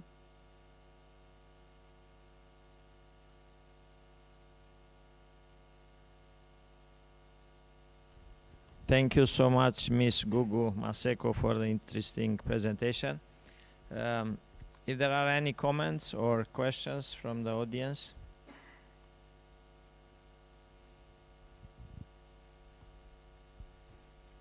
If not, I would like to ask you, how do you process or how do you get the cycad soil? The cycad soil was collected in KwaZulu-Natal. So currently in South Africa, KwaZulu-Natal is where we mostly found the cycad soil, and they are under protection, as we have also presented that they are going extinct. So the ones that are remaining, they are under protection. So one of the doctors that site collected the soil, which is Dr. Ndlovu, collected the soil and sampled it at the KwaZulu-Natal Department of Agriculture. And after that, the soil was then transported to the University of Mpumalanga to conduct this experiment. So the soil has been collected below the plants of cycad? If I well understood? Okay. Yes, the cycad soil was collected below, and then the non-cycad soil was collected 5 meters away from where the cycad plant was. Okay, great. I understood. Thank you so much. We use this type of job by collecting some soil from the mountain in the forest under the pine trees, for instance, or some other species of broadleaves, and we use it also in mixture with some other materials for pot production. Thank you so much once again. Do not forget to prepare your full paper for publication, and with this last paper we really finished the sustainable plant production session. I would propose you to pass at the next session, animal welfare. We have 2 moderators from the Faculty of Animal Sciences, Professor Gabriela Malos and our colleague Cosmin Leon. He's a student leader and master student at the same faculty. So, dear friends, you can moderate this important session, please. Thank you. The first presentation will be the presentation of Osama Mahmoud Abdulzara Mushredi about comparative analysis of procedures for predicting breeding values for traits of economic importance in sheep population.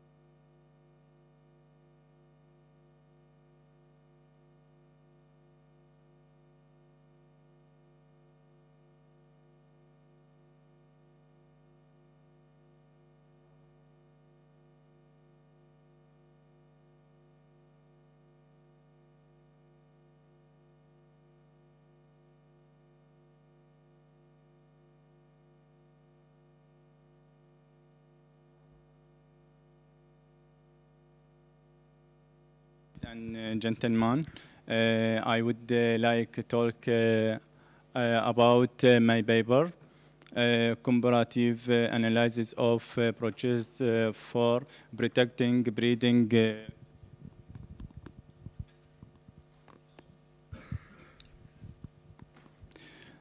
comparative analysis of approaches for protecting breeding value for traits of economic importance in a sheep population.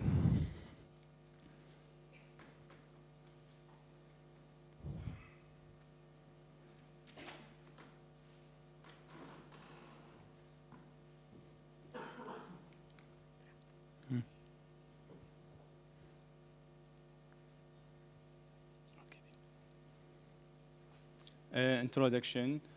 Selection is an important aspect of animal breeding and is what usually done of the basis of the collection of traits determined by breeding value and economic value. The accepted method for genetic evolution is based linear on biased prediction applied to on animal models. Based linear prediction BLP is a technique for calculating breeding value based on linear models. Estimate of heritability can be used to create selection in this predicting genetic response to selection and sense how much an individual one phenotype can be depending on for selection. Material and method. The study focuses on the evaluation of two groups of traits in the analysis here. Milk production expressed by the amount of milk and fat, protein and prolificase. In the study carried out totally 480 chassis sheep from the Palace milk line were analyzed. The heritability use calculating the breeding value estimate by the method Rimmel. And selection based on the blood methodology, individual animal model selection based on the blood method selection indices and selection based on the win performance.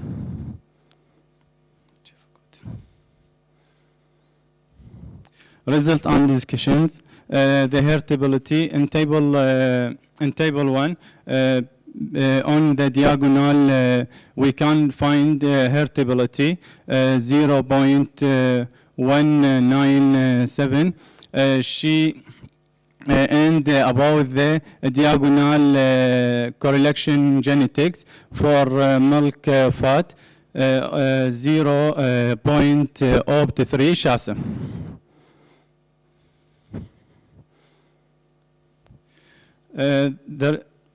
Table 2, breeding value for the best 20 animals for sheep population for amount of milk. This result, the breeding value for 3 selection method based on the blood methodology, based linear production method, and win performance. Table 3, breeding value for the best 20 animals for sheep population for amount of fat. Selection based on the 3 blood methodology, BLB method, and win performance. breeding table 4, breeding value for the best 20 animals for sheep population for amount of protein based on 3 selection method. A BLAB methodology baseline reproduction 1 performance. And table 5 breeding value for the best 20 animal for prolificase.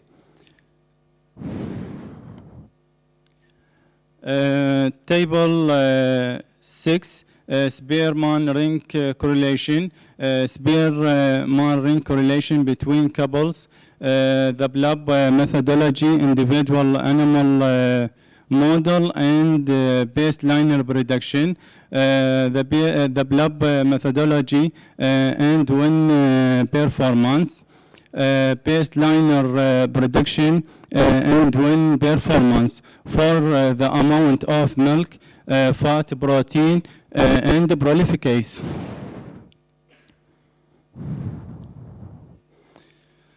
Conclusion and recommended. Heritability play a pivotal role in protecting breeding value and advancing genetic progress, understanding the heritability and genetic correlation of the traits under considerations in the breeding object and selection index is crucially for right breeding value estimation. Heritability estimates for the estimate traits were determined use the REMOL. The following 0.197 this result this character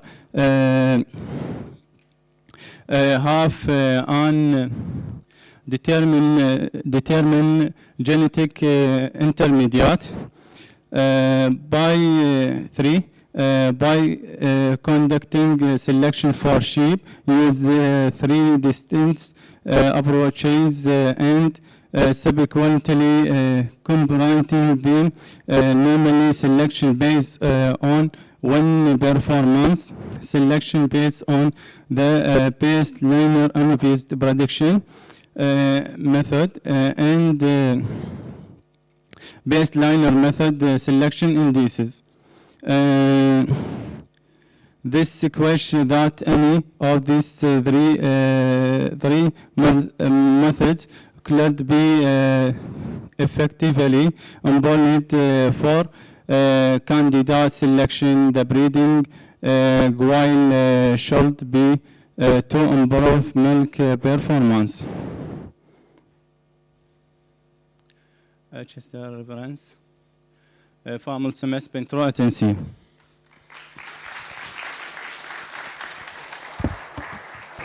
Thank you, Osama. If everybody has some questions about the research.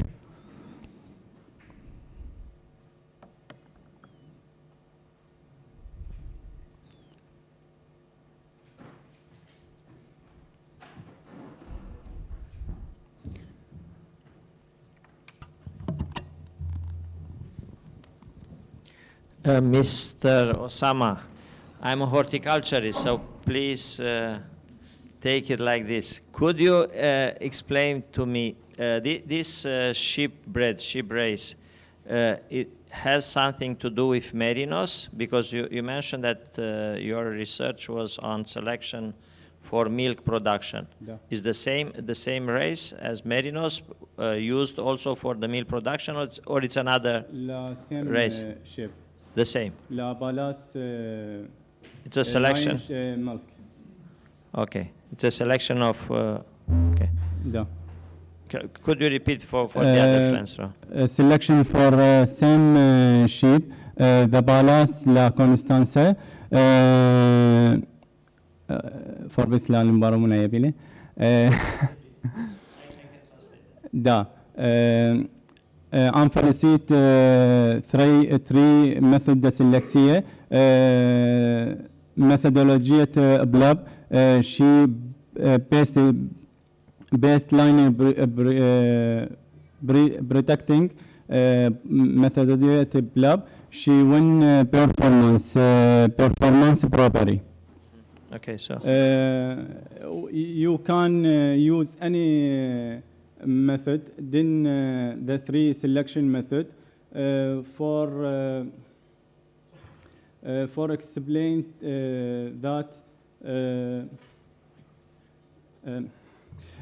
that the result for three selection method لا فيها لا تواتة it's similar. It's the similar. same. Okay. So the answer was the fact that it is about a selection of palas from the same breed that I mentioned. Okay. Da. Thank you. Merci. امبارح بنترو لمبا رمونا عشان انجليزي بنترو فور بس كلمبا عربا عندي راك. Merci. Don't worry. Thank you, sir. Merci.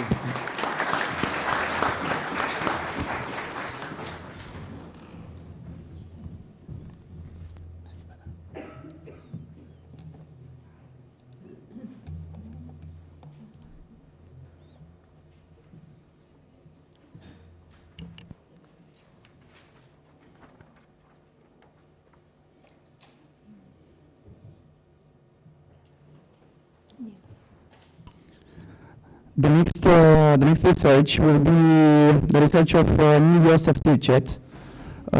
He's from Malta. He's a animal science student, and now he's graduating from Wageningen University Research in Netherlands. He has a master in animal science, his specialization in global sustainable production. And his presentation is about the prevalence of grower finisher pigs in circular feed materials provided as enrichment.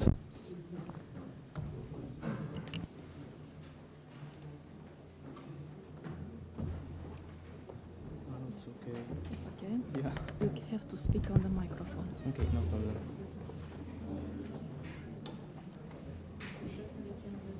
Yeah.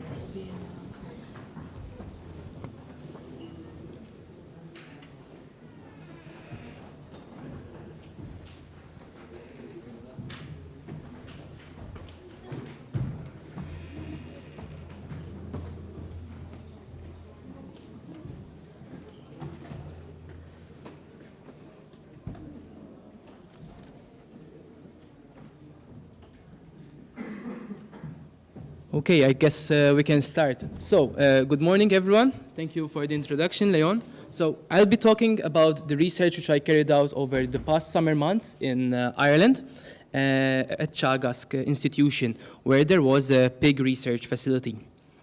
So, first off, we know that there's a Council Directive 2008/120 European Commission, so that is an EU legislation which indicates and explains how pigs should be kept. So it gives the minimum standards for the protection of pigs, so how pigs should be kept on farms. In this directive, we have different categories on what standards pigs should be given. So it says that enrichments need to be provided to the pigs, and it's important that these enrichments are edible, chewable, they are investigatable, manipulable, accessible for the pigs, and also are regularly replaced and replenished, while also provided in sufficient quantities. If we focus on these four aspects of edible, chewable, investigatable, and manipulative, these four aspects support pig welfare, because this supports the natural behavior of pigs as it allows foraging and also rooting behaviors. These enrichments can be plant-based, so that is from plants such as roughages and also root vegetables. Commercial pig farms, generally around Europe, they are on slatted floors. So the manure passes through the slats and goes into the manure clamp. This doesn't allow the use of deep litter. So that is adding of straw, for example, to the floor, as it clogs the manure system. It was proven that the usage of racks, which we can see at the bottom, a picture of them at the bottom of the picture, pigs prefer these kind of stuff as an enrichment for them.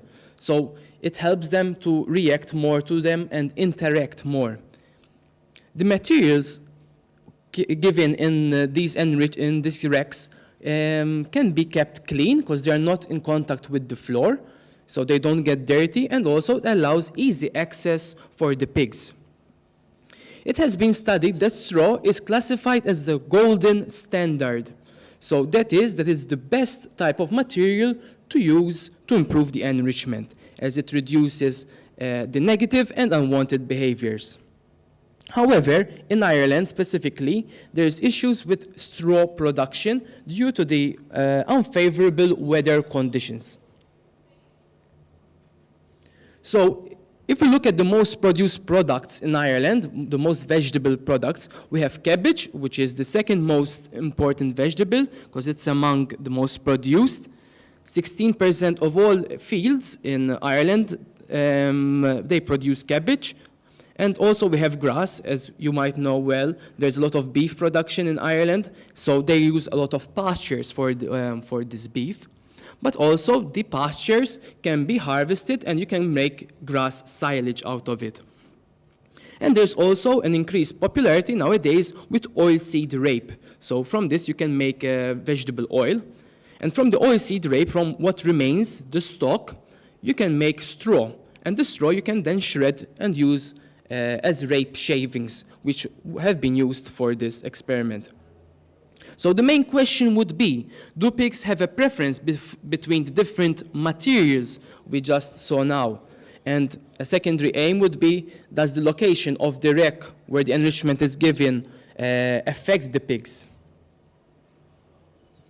So for this experiment, 120 pigs were used. They were divided into 10 pens, and the breed was PIC, a mix of PIC and Tempo pigs.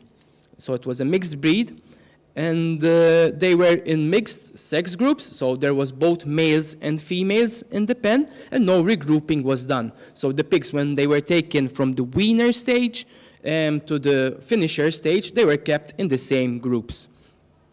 Racks were provided in the pen, so one rack in the front and another one on the side, which we'll see a picture later on, and we can see the measurements of the rack on the picture. For rape shavings, because it was really small, a PVC strip was added to prevent the rape shavings from falling quickly through the rack. The experiment was done over 4 weeks, and the enrichments the materials were replenished ad libitum, so that is continuously, from Monday to Friday. However, in weekends, they were given straw as a method to clean the pig and change their preference to prepare for the different material given to them. Here we can see a quick demonstration of where the pens were located in the rooms, and the orange boxes are where the racks, the location of the racks. So the ones on the front are close to the door, while the ones on the side are either in the middle of the pen or also at the back. This change was because there were other items in the middle, such as drinkers or the toy, the wooden pillar, which was already fixed to the pen.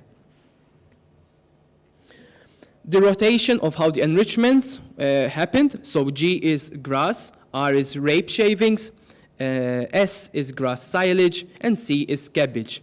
So we can see in the rooms A and C, they were given a combination of 2 different enrichments, and then they were changed, whereas in room B, to allow to test the preference for the location of the rack, they were given the same enrichment in both sides. So the behaviors which were assessed were classified into aggressive behaviors, damaging, and also interaction towards the enrichment.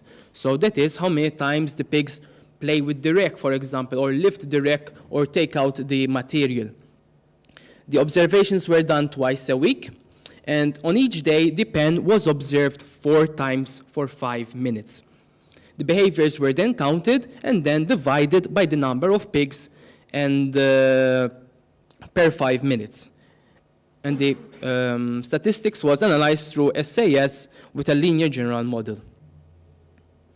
So the results, so that is for the rec-directed behavior, we can say that there was no interaction between the location and the material. So there was no effect between the materials given and the place. But we can see that it was significant that the pigs preferred the position of the front rec.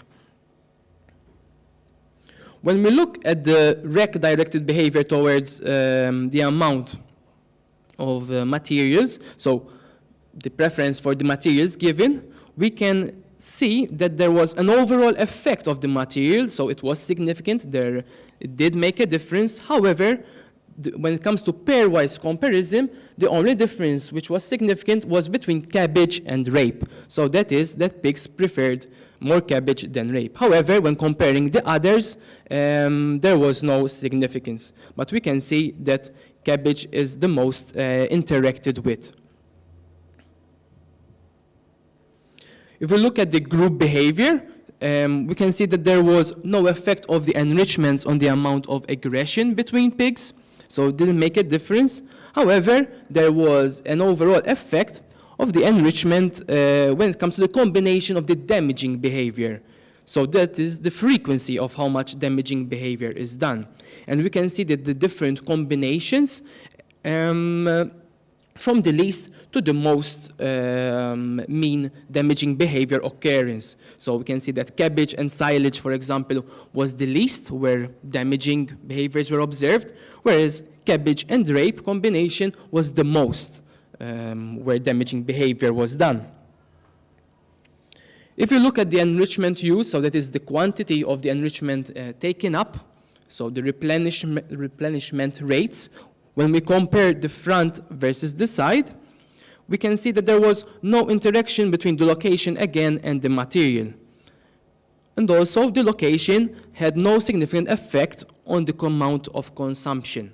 However, we can see that there was a small tendency towards the front. So if we look at the different materials which were consumed, we can always see that the front rec, it was consumed more.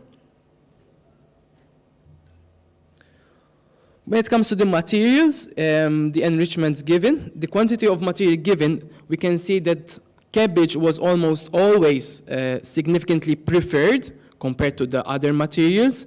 However, there was no significance between the grass and the rape. So one can say that there was no difference in preference between grass and rape. However, between all the other combinations, there was always a significance between for cabbage when it comes to the pairwise comparison.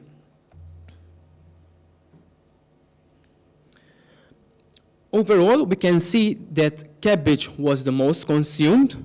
We can see here in the video the pigs interacting with the different recs, and you have the materials given in the recs themselves.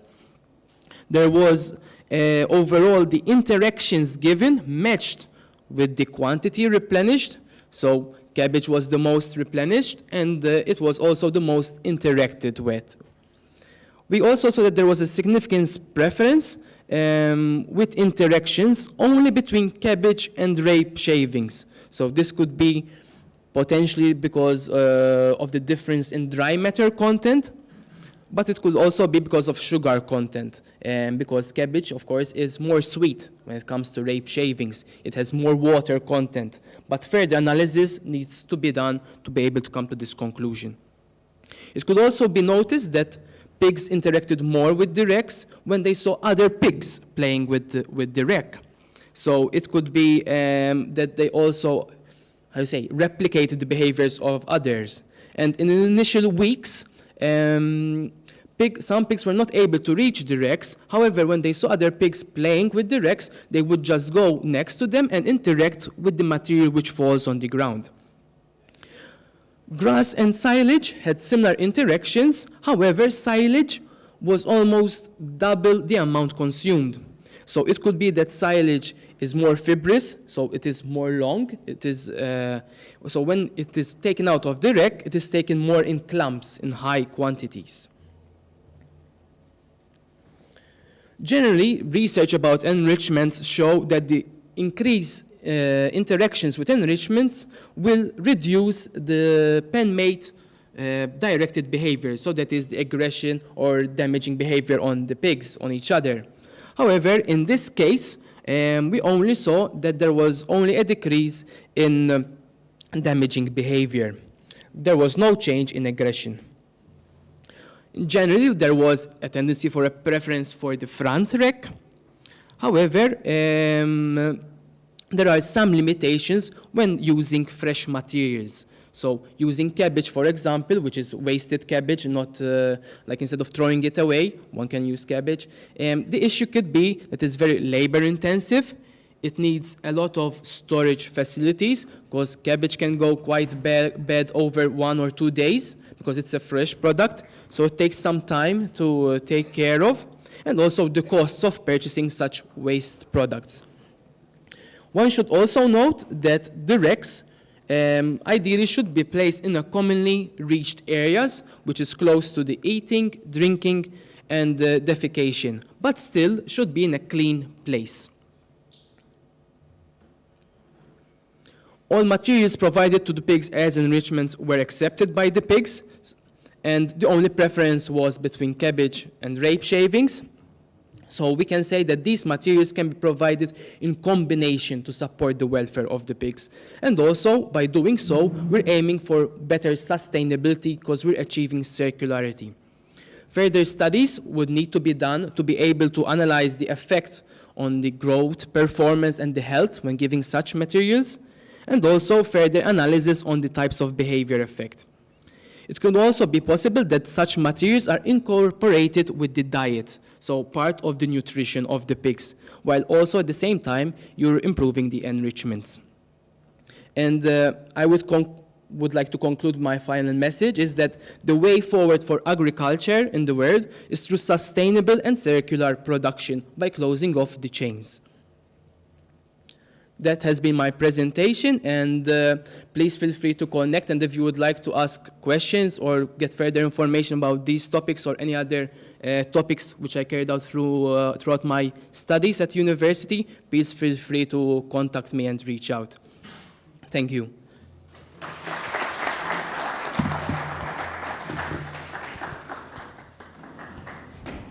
Do you have any questions for Neil?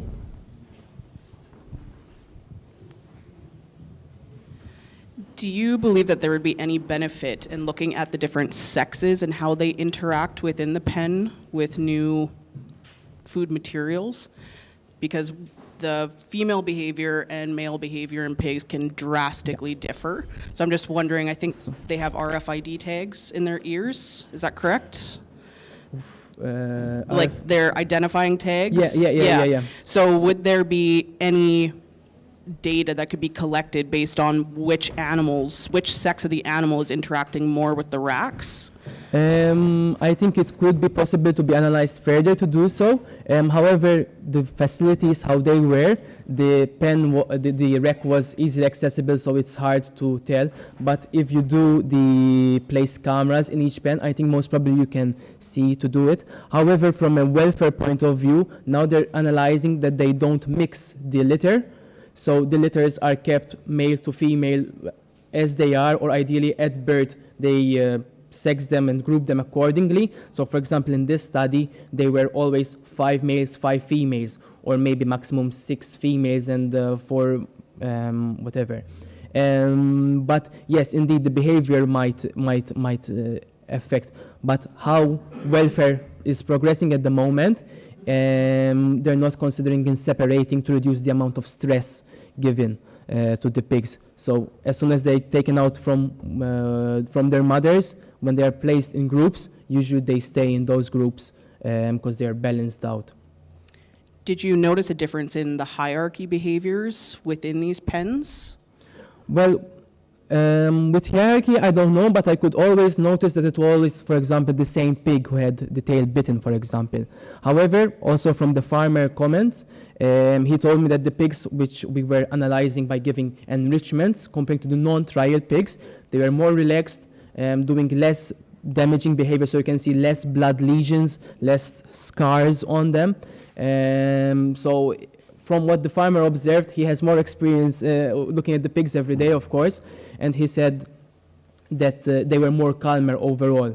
I would say that in the first week, due to the stress, I had to go frequently to like spray their tails to prevent infections, because it's important to note that these pigs were not tail dogged, because technically in EU law, tail docking, so that is the cutting of the tail, is illegal and is only allowed due to medical reasons, kind of. But some countries, of course, still do it. However, they are enforcing of leaving long tails. I just have one more question. Yeah, go ahead. The height of the racks, how did you determine how high they were set off the ground, considering male and female pigs do have a height difference? So was it an average kind of taken? Well, the racks were already used in previous studies, so they were still the standard racks carried out by a PhD student who carried their experiment a year before, and they used them 4 times. So actually, I used what was the materials given, so I didn't take that into consideration.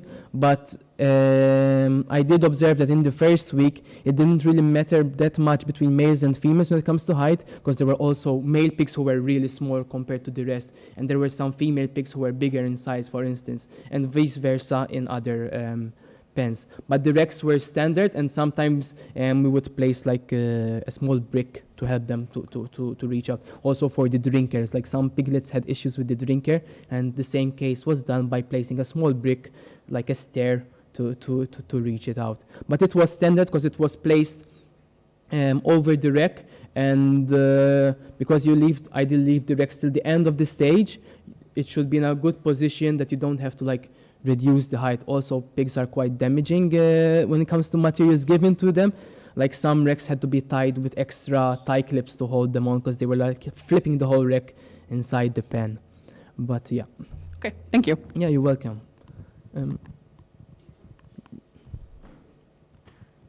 Okay, thank you. Your study is quite interesting. I'm also in crop protection, so I'm just interested in the fascinating effect of food type and aggressiveness. Yeah. How do you explain that? Is it the palatability? Are they fighting for more palatable food, or what's happening? So if you give enrichment material, generally, if it's in limited quantity, you will increase aggression. There are some studies who show that because you produce an enrichment material which causes interaction, but it's limiting. So then there will be aggression towards it. But in this case, because they were given 2 enrichment positions in different positions, also they had a wooden pillar.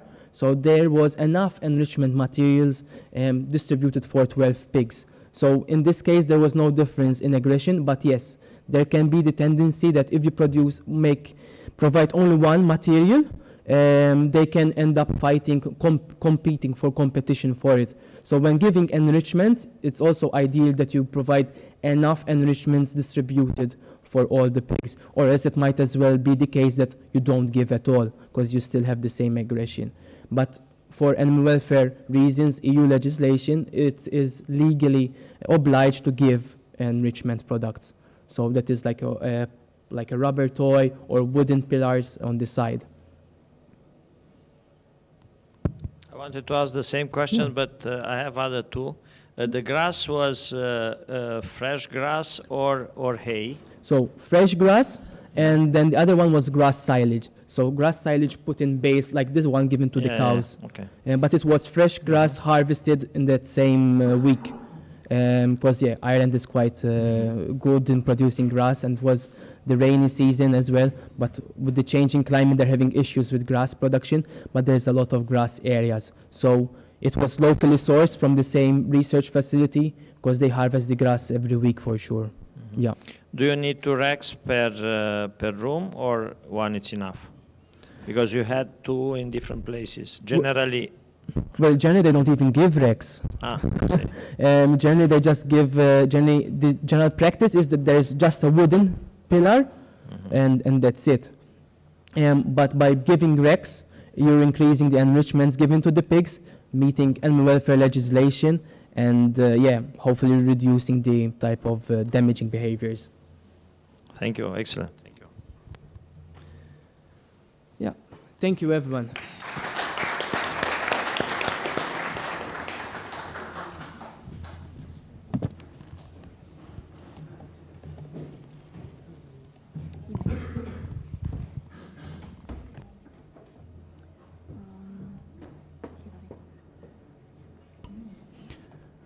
The next presentation would be the one of Hilary Spencer, who's from Canada, but she's studying in Latvia now.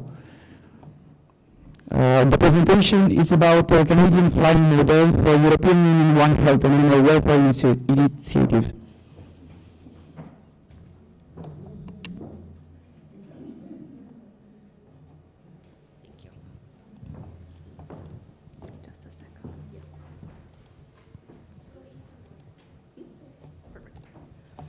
Just to let you guys know, this isn't going to be a conventional presentation. This area is not researched at all as of yet. So every bit of information is going to be extrapolated and applied to this topic. We're hoping that this will create discussion and hopefully we can embrace general aviation and bring it into the European space to improve animal welfare. So just so you're aware, it's going to be a little bit different. From here, it's okay. Yep, perfect. And,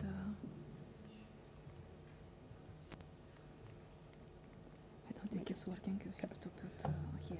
Yeah. Perfect. Yeah, that's good. From here. It's okay? Yeah. Perfect. Thank you. Okay. So thank you, Leon, for introducing me. A little bit more background. I have a background in animal agriculture and wildlife conservation, and I'm currently studying veterinary medicine in Latvia. And the partner of mine who is working on this project with me is in Canada, and he actually has a bachelor's in neuroscience. So between the two of us, we have different experiences with animals, environment, and human health. So we both have a very, very good understanding about the One Health initiative and how important it is. So we're both directors of a nonprofit organization called Canadian Wings of Rescue in Canada. And it is an organization that utilizes general aviation to help animals in need and in communities that are either remote or don't have access to certain veterinary medicine products or services that can help animal welfare. So a little bit of information just on general aviation in general. In Canada, we have just under 32,000 aircraft, and it generates about 20,000 jobs, and it brings in approximately $9.3 billion. The US has a significantly larger general aviation population, and they have about 200,000 aircraft and about 750,000 pilots. Their economic impact is significantly greater at over $39 billion US. So has anybody heard of public benefit flying before? Take that as a no. Okay, so public benefit flying is the ability to take a privileged group of people who have their pilot's license and either are able to own their own aircraft or rent aircraft from a pilot's club and donate their time, operating costs, and their equipment to helping animals and populations that are more vulnerable or less fortunate. So our Canadian model with the Canadian Wings of Rescue is that organizations like Veterinarians Without Borders, rescues, shelters, even First Nations and remote communities are able to register with us online. We then go and look at their credentials and make sure that they are who they say they are, they have the correct intentions, they're able to tell us exactly what they need and why they need it.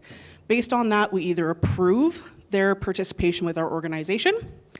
Once it's approved, they can submit a request to us.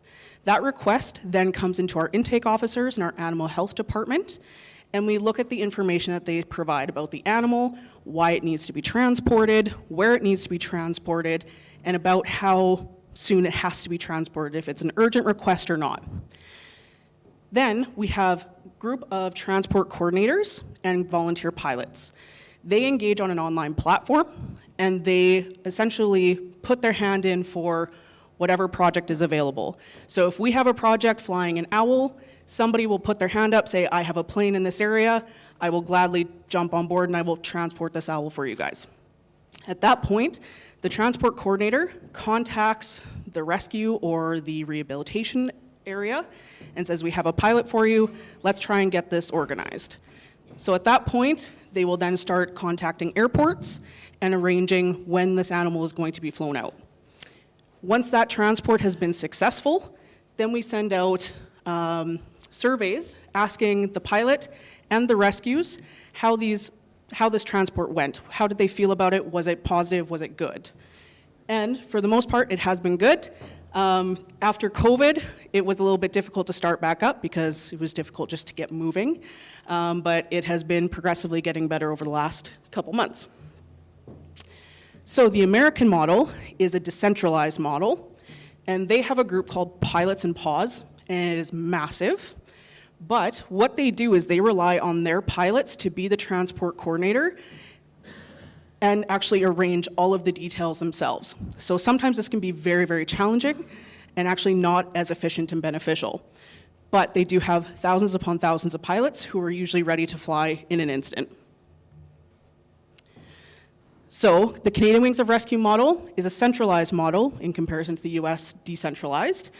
Because we are an organization that overlooks and makes sure that we have pilots that are registered, organizations that are registered for animal welfare, we can actually keep our standards quite high. We do take on the risk of having needing more insurance when it comes to transporting animals, our pilots' insurance, making sure that they're safe and qualified. But overall, we're able to keep everything very standardized and very specific and have greater efficiency. Whereas the American model, because it's just pilots interacting with rescues, they're able to step down and leave their flight agreement at any point in time. But they do have less liability because it's directly related to the pilot's liability. If they choose not to do it, liability is gone. So this is a quick video about our organization.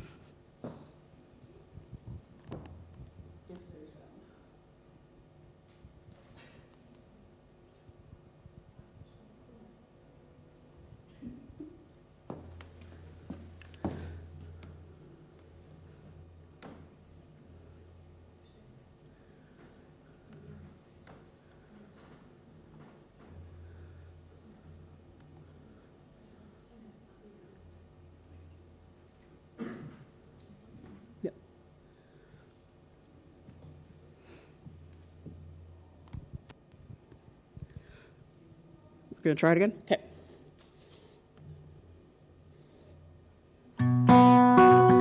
This is Lizzie, a street dog rescued from Mexico, and we're flying her final leg home to her forever home from Vancouver to Calgary. There's a barista with a house he can't afford. My wife and I love dogs. We've grown a little family of 3 rescue dogs ourselves, and I've loved every minute watching them grow, come out of their shells, and become their little free-spirited selves. When I saw that Lizzie needed some transport help to get home finally, it was all too easy to volunteer.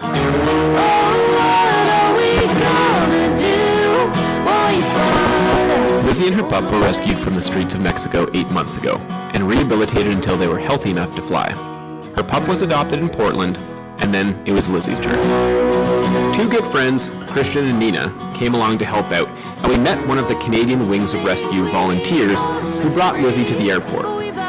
She was a little wary of everything going on, so we took our time walking her around and getting her comfortable with us. Pilots and Paws is a well-known non-profit in the U.S. that helps rescues coordinate air transport for rescue pups with volunteer pilots and planes. However, the Canadian version has only recently kicked back up after COVID, Canadian Wings of Rescue. Just like in the U.S., Canadian Wings of Rescue helps shelters and rescues coordinate volunteer transport for animals in need. She says it's just for fun, but the IRS makes her second guess now the auditing's begun. Oh, what are we gonna do when we find out? Don't want anything. Papa, 037, clear to the Springbank Airport, pit 4, Kepby, Watcom, Hope NDB, Princeton VOR, then as filed. Climb maintain 3000, 7071, and 323 when advised. Prince 037, ground, read back correct, advise when ready for taxi. It's rare to see a dog that's super comfortable in an airplane, let alone one that had just taken a stressful journey from Mexico to this foreign, much colder place. But to our surprise, Lizzie was as calm as could be, even falling asleep as we fired up, ran up, and took off. Oh yeah, she's totally fine. Great, here's coming up. Plans we can't kill, we want all the pretty. Thank you for departure, Prince 037, 1000, climb 3000, Prince 037, back for departure, good, morning, clock it in. And then Prince 037. Prince 037 is radar identified, altimeter is 2998. 2998, Prince 037. The flight was smooth, and we took in some beautiful views of fresh snow on the peaks that stood out above the cloud layers which filled the valleys across the province below. I am fairly well now, I am strong, I am goodbye, I'm a long way from home. I am an orchard at the start of spring, I am a mockingbird, I love to sing, and I'm gonna fly, I'm gonna fly.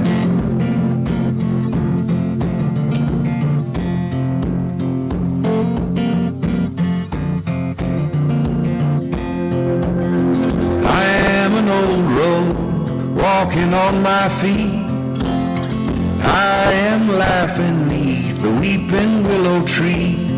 I am a dog. On arrival into Calgary, we had to punch through a layer that had some ice and a few bumps, but then we broke out into a yellow-filled landscapes of the foothills west of Calgary. My wings, I'm gonna fly. I'm gonna fly.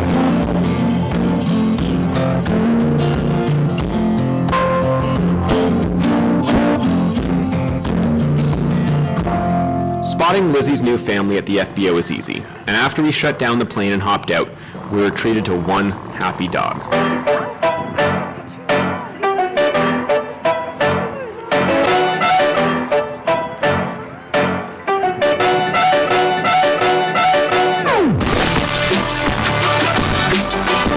I'm not gonna lie, it was hard not to want to keep her for myself. She was such a sweet dog. And it was as if she was saying thanks for a good flight home. But we saw her off to her new family, shared some cuddles, then we packed up and headed back. A bit of weather out of Calgary, and we climbed up to flight level 200 for a speedy flight home at 2 hours on the dot.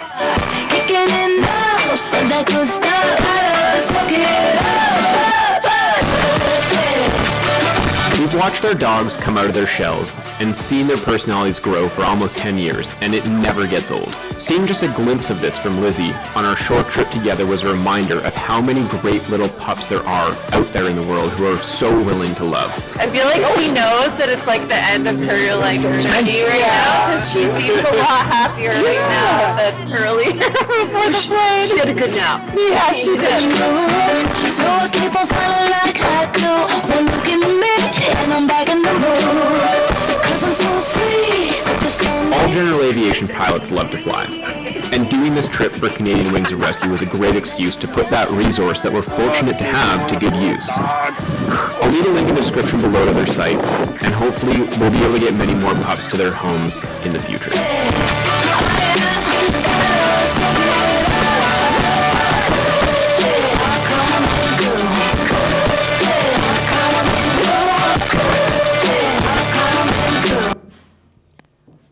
All right, so that was a quick-ish video. Based on the information in that video, you could hear that Lizzie was from Mexico. And one of the biggest issues or concerns that comes up is disease transmission, as well as transport-related stress in these animals. We can address the disease transmission by following the guidelines that are put in place by the governing bodies. So in Canada, it would be the Canadian Food Inspection Agency, as well as the guidelines put together by the WHO. There's also interrelations between the governments that allow for dismissed quarantine periods and everything like that if the diseases are similar and they're not worried about bringing anything in. In Europe, it's a little bit different because it's obviously more international and quite easy to go place to place, but you do have pet passports for domestic animals, which means all of your information is categorized and kept in one place, whereas that's not what happens in North America. Everything is very separate. You need permits from different places and different establishments. It takes forever to get that information. So this might actually make it easier within Europe to actually utilize this model. As for the transport-related stress, animals are actually, studies have found that animals aren't as agitated or stressed during air transport as they are when they're riding in vehicles for long periods of time. That being said, you do have to consider that these animals cannot be put under, sorry, online, can you mute your microphones? So animals are not allowed to be put under sedation or given any heavy medications while they're in air transport. So we do have to evaluate that and look at them very closely. All research that has been done has been in large commercial operations. So when we're looking at general aviation, we are extrapolating that it may be less stressful because we're not putting animals into large hangars for transportation and delays. There's less loud overhead speakers when you're going through airports, and the planes aren't as loud themselves and they're not as big. And they're also within a pressurized unit, whereas commercial airlines, you can be in different parts of the plane that may offer different levels of comfort per se. So the benefits we saw in that video are quite clear. And I do have a couple other examples to show you just so you can see how wide this topic can go. So this is one of our partners called the Canadian Animal Task Force. This was a group that we flew 9 veterinarians into a very remote community in northern Alberta. And this group provided a vaccination, exam, and spay-neuter clinic over the weekend. And they helped over 290 animals in 2 days. That's pretty intense. And without the services that public benefit flying provides, they would not be able to do clinics like this. And the community where these animals are would have an increased human-animal conflict rate, as well as zoonotic disease transmission between the people and the animals in the community. So here are a couple other success stories. So on this side, we have Zara. She was in a rescue on the East Coast and was there for about 9 months before finding an adoptive family on the West Coast of Canada. That's about 5,500 kilometers away, minimum. So she was in that rescue, and it was putting strain on that rescue, what resources they could offer, what help they could offer her for an extended period of time. Without us, she wouldn't have been able to get to her home, where she was able to get the certain medical treatment, have tumors removed, and be cared for in that sense. Then we have Winnie, who was found in Jamaica in a garbage bag, paralyzed. Somebody tried to throw her away. So following the guidelines with our governments and the Jamaican governments and the Jamaican rescue that found her, we were able to bring her up into Canada and transport her to a place that was able to provide her with the care to get her wheelchair and rehabilitation treatments. Our first female pilot, which was an amazing moment, she flew 2 specialty breeds. So she flew our Sphinx cats at the bottom, our naked cats, to a northern Alberta home where they are actually very familiar with the special needs of these animals. And then in the top right corner, we have dog food that's being delivered to a northern Manitoba community that is not able to have any contact with the lower mainland during the winter months. So we were taking about 900 pounds of food up to their community to last them until the snow melts in the spring. And while in Europe, you guys actually don't have wildlife rehabilitation centers in most places. It's actually illegal because of the concern of trafficking of wildlife species and the CITES recommendations in Europe. But in Canada, we do have several wildlife rehabilitation places for our protected and endangered species. And here are just some of the animals that we have transported this year, including a barred owl, which unfortunately was too injured to make it, but she was able to get veterinary care very quickly due to our pilot being on standby, as well as a bald eagle that we found when he was very, very young, went to a rehabilitation center, and then was able to be released a couple months ago, healthy as can be and flying. And a porcupine in the corner, also found as a young little thing with its sibling, was able to be fully rehabilitated and released back into the wild. So we are able to contribute to the environmental health in the ecosystem by preserving and conserving some of these animals. So, as mentioned, the EU model, you do have over 8,000 general aviation pilots and aircraft in Europe. That number could be more or it could be less. Each European country has a different categorization for what they consider general aviation planes. So more research is needed by country to determine what exactly they have model-wise and what types of planes they have. The land coverage in Europe, in comparison to Canada, is extremely similar. Canada is about 5,500 kilometers west to east. Europe, not including the Russian part of continental Europe, is 5,000 kilometers. Not too bad.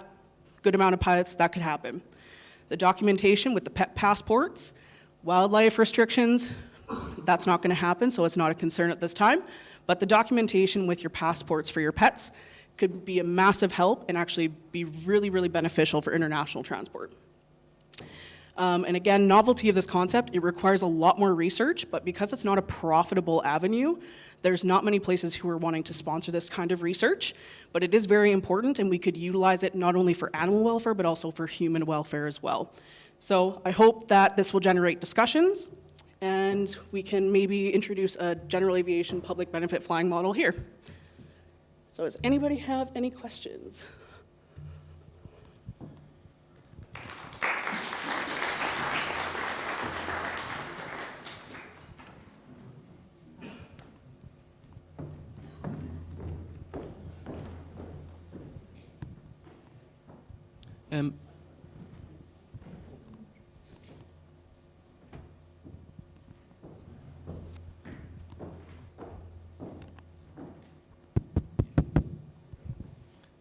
Thank you for your presentation. I was just wondering, because do the pilots get training when it comes to handling of these animals? Because handling a dog is one thing, handling an owl is a different thing.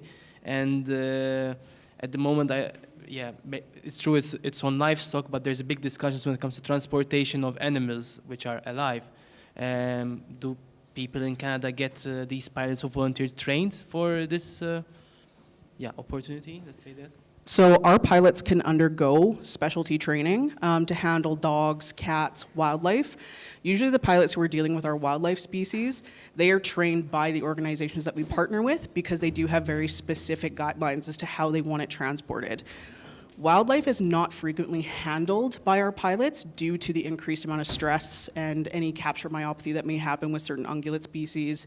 There are certain guidelines. So if it's a bird, it stays in a box, it's covered, you leave it alone. You don't want to stress it out any more than it already is from being a wild animal. As for dogs and cats handling, if the dogs are sociable and has been trained in the rescue, it's usually not a big concern as to whether the pilot is handling them or not. We do have points on our forms where rescues can indicate whether this animal should be handled or should be left in a crate. If there's any concerns that they should not be handled, the rescue on the receiving end is responsible for coming and removing that animal out of the plane. We do recommend that people go with a pilot to monitor the stress or the condition of an animal if it is one of concern. But it's not necessary at this point in time. We haven't had any issues with that, and it's not regulated. So up until we have people who are willing to jump in a plane and go on a transport, that may not come into effect yet. But they do have training, and they can take additional training from us as well. Thank you. And just to reconfirm, the pilots, the service they offer is all voluntary, right? Correct, yeah. So these pilots, depending on the plane that they're flying, an operating cost for a 2-hour flight can be about $3,500 Canadian.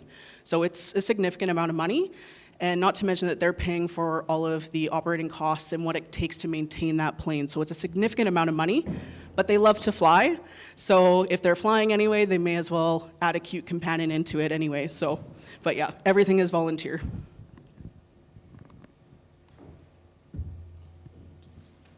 Anybody else? Way up at the back.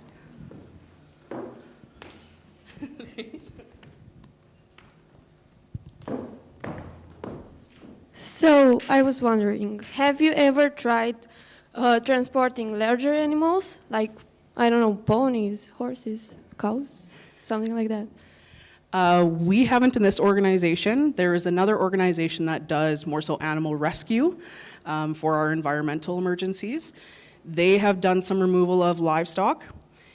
In these planes, it's pretty difficult to fit something large in there, depending on what plane you have.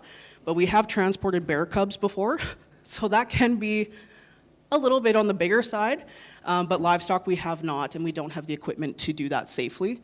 And it would have to be done through another organization that has the equipment. Okay, thank you.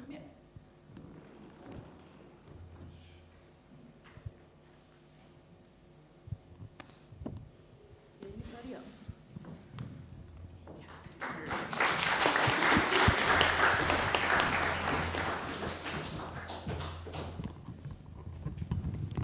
Thank you, Chloe. The next presentation is the one of Zishuan Feng about prospecting chicken microbiome with culturomic method and find probiotic candidates via interbacterial competition.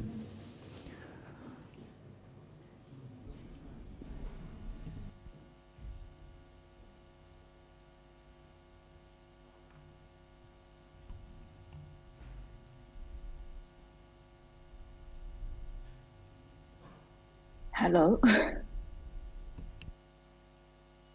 Hello, Zishuan. We can hear Yeah, you. hi. Let me share my screen. Hi, can you see my screen? Yeah. Thank you so much for letting me participating in this conference. Sorry if my presentation is not following the format. Hello, everyone. My name is Zhishen Feng. You can call me Tiffany. I'm a PhD student from Dr. Jennifer Ronholm's lab from McGill University Animal Science Department. Today, I'm going to talk about my project, prospecting chicken microbiome with culturomic method and find probiotic candidates via interbacterial competition. So every story starts with this funny animal, chicken. Chicken is a very important farming product. We can use it to produce good meat and cute eggs. And where they come from? So start from the hatchery, it goes to the pullet, the bigger chicken, around 42 days in North America. It go to slaughterhouse and become the meat. And some elder chicken, they responsible for laying some elder chicken laying hens, they are responsible for producing eggs. These eggs can go to our table or go back to the hatchery to go to the new cycles. However, during this production system, it is possible for them to be infected by bacteria, for example, Salmonella.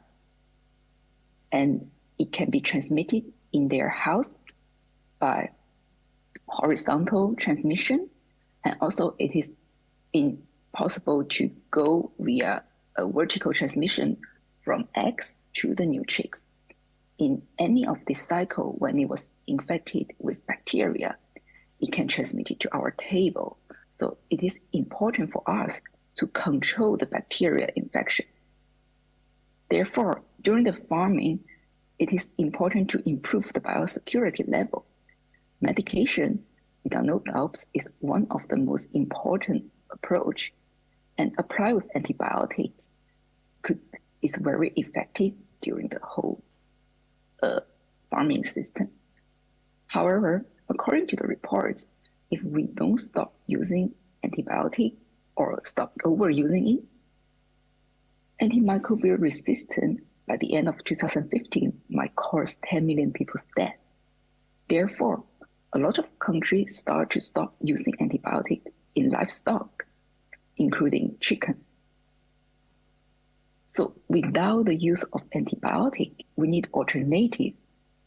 For example, there are prebiotic, phytonutrient, and as a microbiologist, we think probiotic could be an effective, safe, and sustainable alternatives. So it's said the normal function, we know how probiotics work. We believe inside bacteria, they have their own system to compete bacteria with each other. One of the systems called type C secretion system. It can deliver the effectors, toxic effectors, to the target cell, release it, and then kill the target cells. Therefore, our research goal is finding bacteria from chicken feces that have potential to be probiotics. We design our experiment in 3 main steps: establish a bacteria collection, identify bacteria anti-infective ability, and then do the further characterization. So at the very beginning, we collect chicken feces from different provinces with virus sample, and we extract their DNA with sequencing technology to detect what kind of bacteria in it. Meanwhile, we use culturomic methods to isolate bacteria. We collect samples from 6 different provinces, and then when the samples arrive, we immediately culture them under different conditions. Totally, we design 76 different culture conditions for them and isolate bacteria. Meanwhile, we also see some really funny pictures from the agars. As a result, we isolated over 3,000 bacteria, and most of them, there are totally 111 different species. Most of them were already isolated from the other study from chicken before, but there are still 19 different species will never be isolated from chicken. And combining with our sequencing result, 545 were sequenced but not isolated. 85 were not sequenced but isolated. Only 26 were both sequenced and isolated. And after getting our collection, we need to identify if it is possible for this bacteria to kill our target pathogen. In this case, it's Salmonella. So we co-culture these 2 bacteria in different ratio, but always more probiotic than the pathogen. And then we overnight culture it on the agar for around 16 hours. And then we use differential agar to see how much pathogen we have. In this agar, we will see only Salmonella would become black colonies.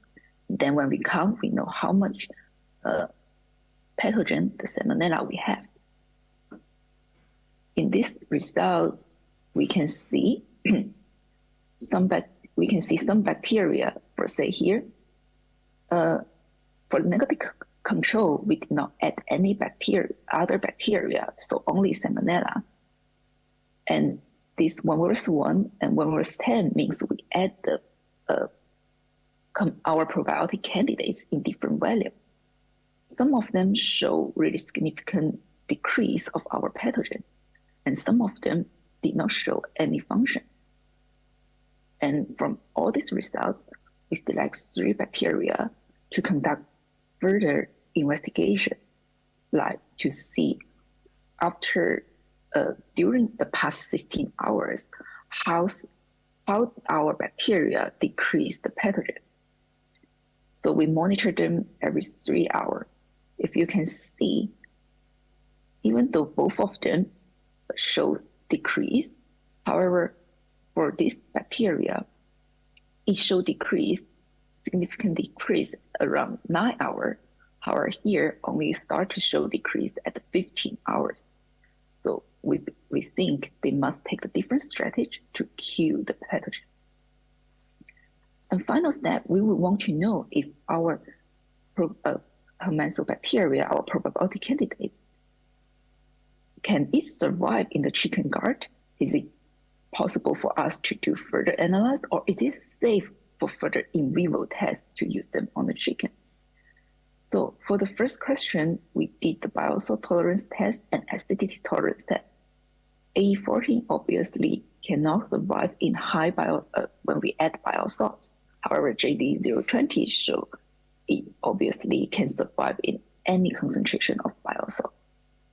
But at the acidity tolerance test, we can see both of them can survive from pH 2.6 to 7. Doesn't matter how low the pH it is. And when we go to is this safe for further in vivo test, we were mainly focused on if they carry like safe gene, like AMR genes and toxic gene. So we use whole genome sequence to test all these different bacteria. And we use AMR founders to mainly find these two kinds of genes. As the result, for AE14 and JD020, AE14 doesn't show any AMR gene or toxic gene after inspection. And for JD020, it do carry AMR genes and toxic genes. Also, like I mentioned before, whole genome sequencing could also help us to see if it carries the system, type C secretion system. And both of them carry comparatively complete type C secretion system. So probably one of them might using type C secretion system to kill the pathogen. Therefore, in our future work, we will continue to find more potential candidates and try to figure out how current probiotic candidates work, probably with RNA sequencing. And then in the future, we will conduct in vivo tests with like current candidates. And thanks for, this is the information for our lab. And this is, if you want to know more research about our lab, please follow the website, Twitter, and Instagram. And thank you so much.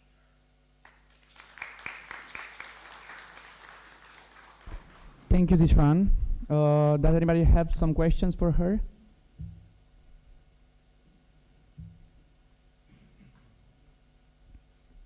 Thank you.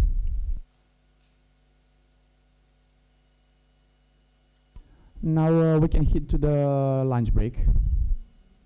Oh, okay. No, we will have one more presentation. It's Anastasia Zuchowska from Ukraine, which will present us analysis of vaccines against avian infections, bronchitis, and schemes of their use in poultry farms in Ukraine. After this, we can go to the lunch.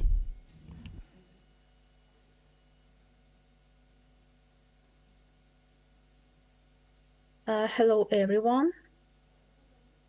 Do you see my screen? Yes. Okay. Hello, my name is Anastasia Zhukovska, and here's my presentation, analysis of vaccines against avian infection bronchitis and schemes of their use in poultry farms in Ukraine. Poultry farming is one of the most profitable branches of agriculture in Ukraine. Poultry farming has become one of the most competitive and economically attractive types of livestock farming, which is evidenced by the growth of the production of poultry meat and eggs. But productive animal husbandry is impossible without some special conditions, namely crowded keeping of poultry, a sedentary lifestyle which inevitably leads to an increase in the risks of the occurrences and spread of infections disease. This is also facilitated by the introduction of new crosses of birds from other farms and from abroad for the purpose of breeding work to increase productivity. It is known that the most effective method of prevention of infection diseases is specific prevention, vaccination.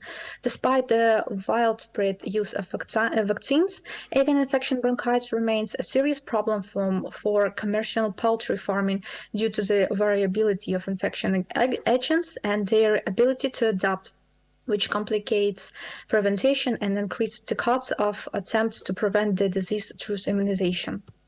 The study analyzed the period 2022-2023 years, statistical processing and interpretation of the data of the State Production and Consumer Service, and literature resources for the past years, which describe the picture of the distribution of the use of vaccines against avian infection bronchitis during material law was carried out. The following indications were used to characterize the studied vaccines: type of vaccine, form, and country of manufacture. The following indication used to characterize vaccination schemes: type of birds, in our case chickens, age of the bird, multiplicity, and method of vaccine administration.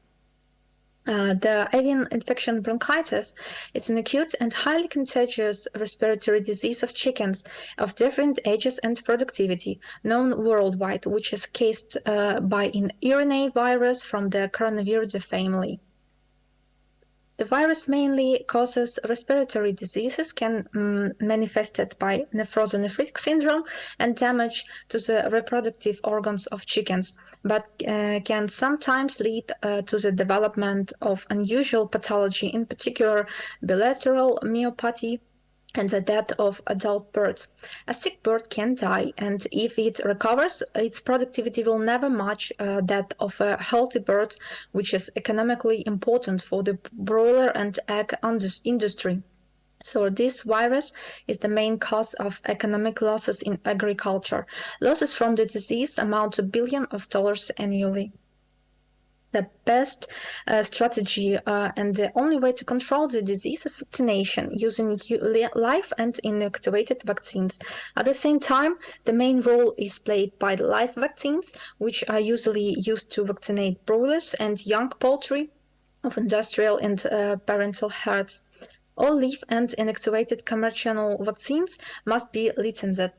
The list of licensed veterinary immunobiological drugs is provided on the website of the State Consumer Services. Analysis of the State Register of Veterinary Medicine showed that of 40 February of 2022, 69 vaccine preparation against avian infection bronchitis were registered in Ukraine, and of 3rd November of 2023, only 57 vaccine preparation were registered, which is 74% less than last year. Also analysis of data on vaccine registration in Ukraine for 2023 shows that only 58% are domestically produced vaccines, while the share of foreign vaccines exported is 84.2%. Vaccines for the specific prevention of avian infection bronchitis are divided into live and inactivated by composition. The first are used in flocks of broilers and repair young chickens of meat and egg productivity, and the second in flocks of young hens aged 40-80 weeks. By type, vaccines are monovalent and polyvalent. Live vaccines contain weakened live microorganisms. They are able to multiply in the body in case the vaccine process, forming immunity. The loss of virulence in such strains is fixed genetically. Problems with immune differences may arise. Can be administered in the form of aerosols in drinking water or intraoculary or eye drops. Provide better local immunity in the respiratory tract and can also protect against the wider antigenic spectrum of field strains, carry the risk of residual pathogenicity associated with backpassage of vaccine in herds. Proper mass application method can achieve even distribution of the vaccine in the herds and avoid backpassing. The use of vaccines at the dose that recommended by the manufacturer will also help to avoid the reversal of passage that can be caused by the use of the fractional dose. Inactivated vaccines contain either a killed whole microorganism or components of the cell's wall or other parts of the pathogen. Such vaccines are acute, stable, and safe because they cannot cause a reversion of virulence. do not require cold storage with convenient in practical use. The effectiveness of inactivated vaccines largely depends on correct priming with live vaccines. Must be administered individually to birds by intramuscular or subcutaneous injection. Can be used alone or in combination with modified live vaccine in laying and breeding flocks to introduce the material immunity and thereby protect newly hatched chicks. Relatively weak antibody mediated immune response and trust require multiplied dose and the use of adjuvants. This is turn increased processing costs and can cause significant injection site lesions in vaccinated birds. The most of live attenuated vaccines contain the Massachusetts serotype H120 strain alone or in combination with others. Obviously, for these reasons, live vaccines of this strain are produced by almost all the world's leading manufacturers of veterinary biological preparation for poultry farming. In Ukraine, BioTest Lab developed a vaccine based on this strain, and now the polyimmune AEB vaccine is on the market. This vaccine exists in several variations based on the most common serovirus.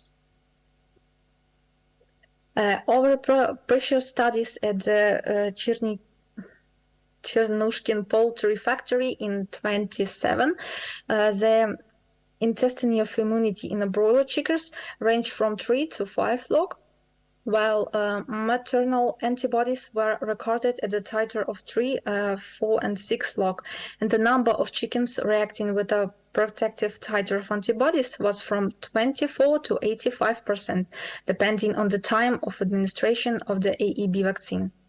In 28, the titer of antibodies to virus of infection bronchitis was 3 and 4 log and was stable throughout the period of poultry rearing.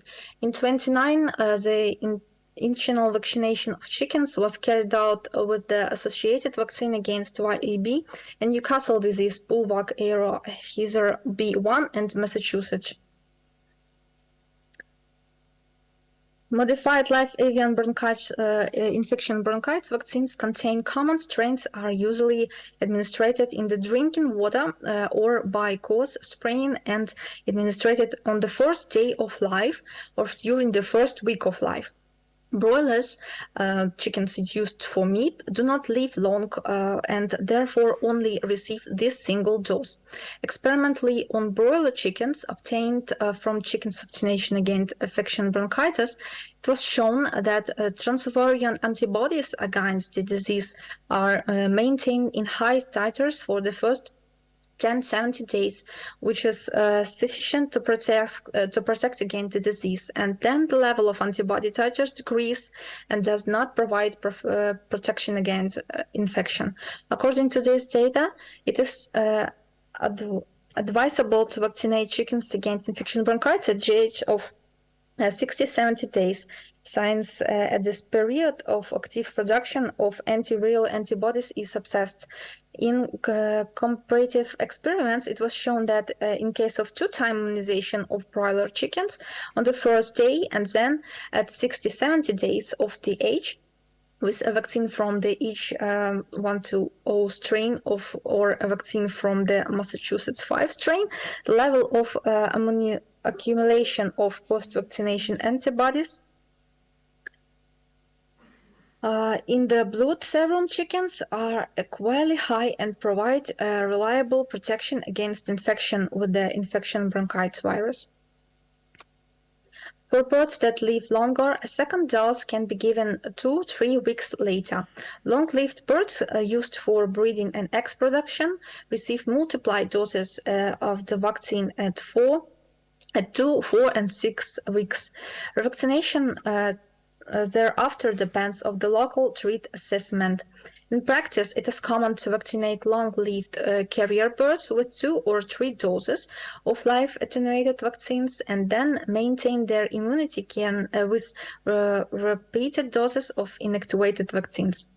Vaccination of repair young animals at the age of 1 day with a vaccine from the age H120 or M strain is left in disadvantaged forms. Revaccination with a vaccine from the H120 or M strain in 20-80 days, or a third vaccination with a vaccine from the H52 strain in 7-8 weeks.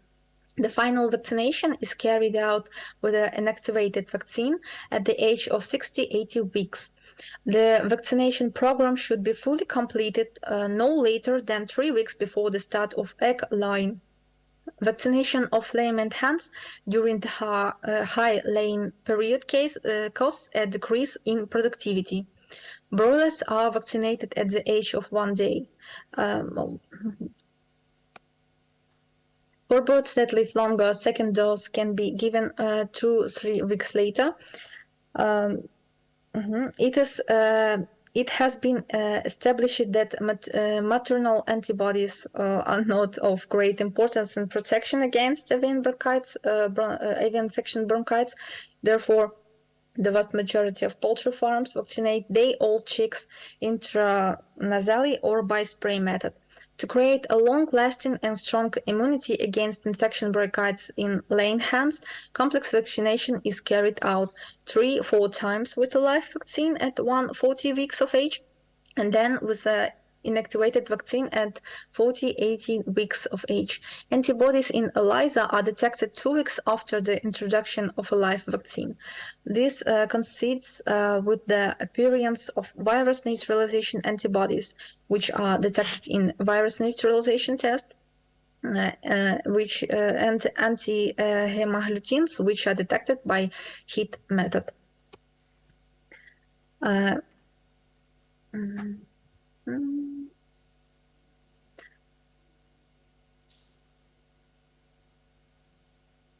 The vaccination scheme depends on the direction of poultry farming and epizootic situation.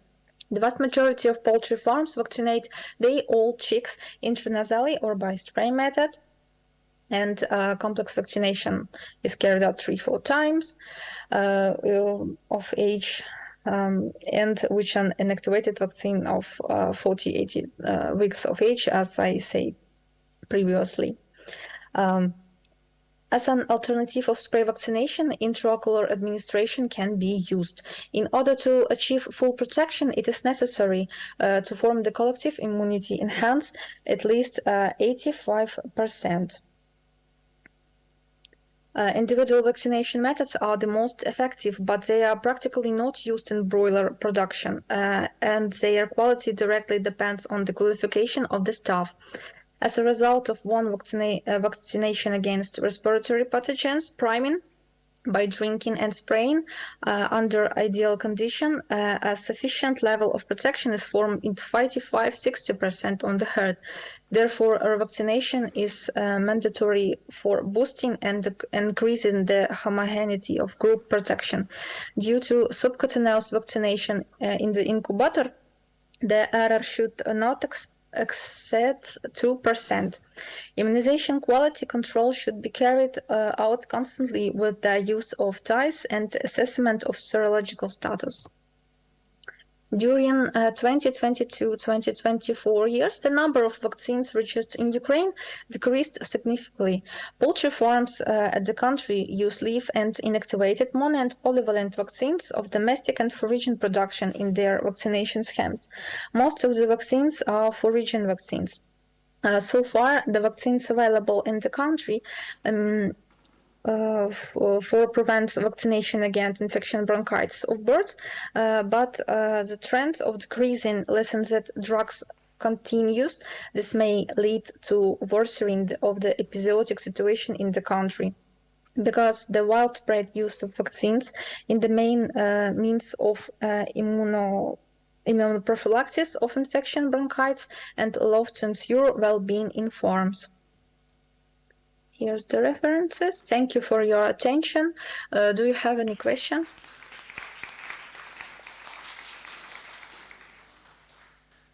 Thank you very much, Anastasia. Does anybody have any question for her?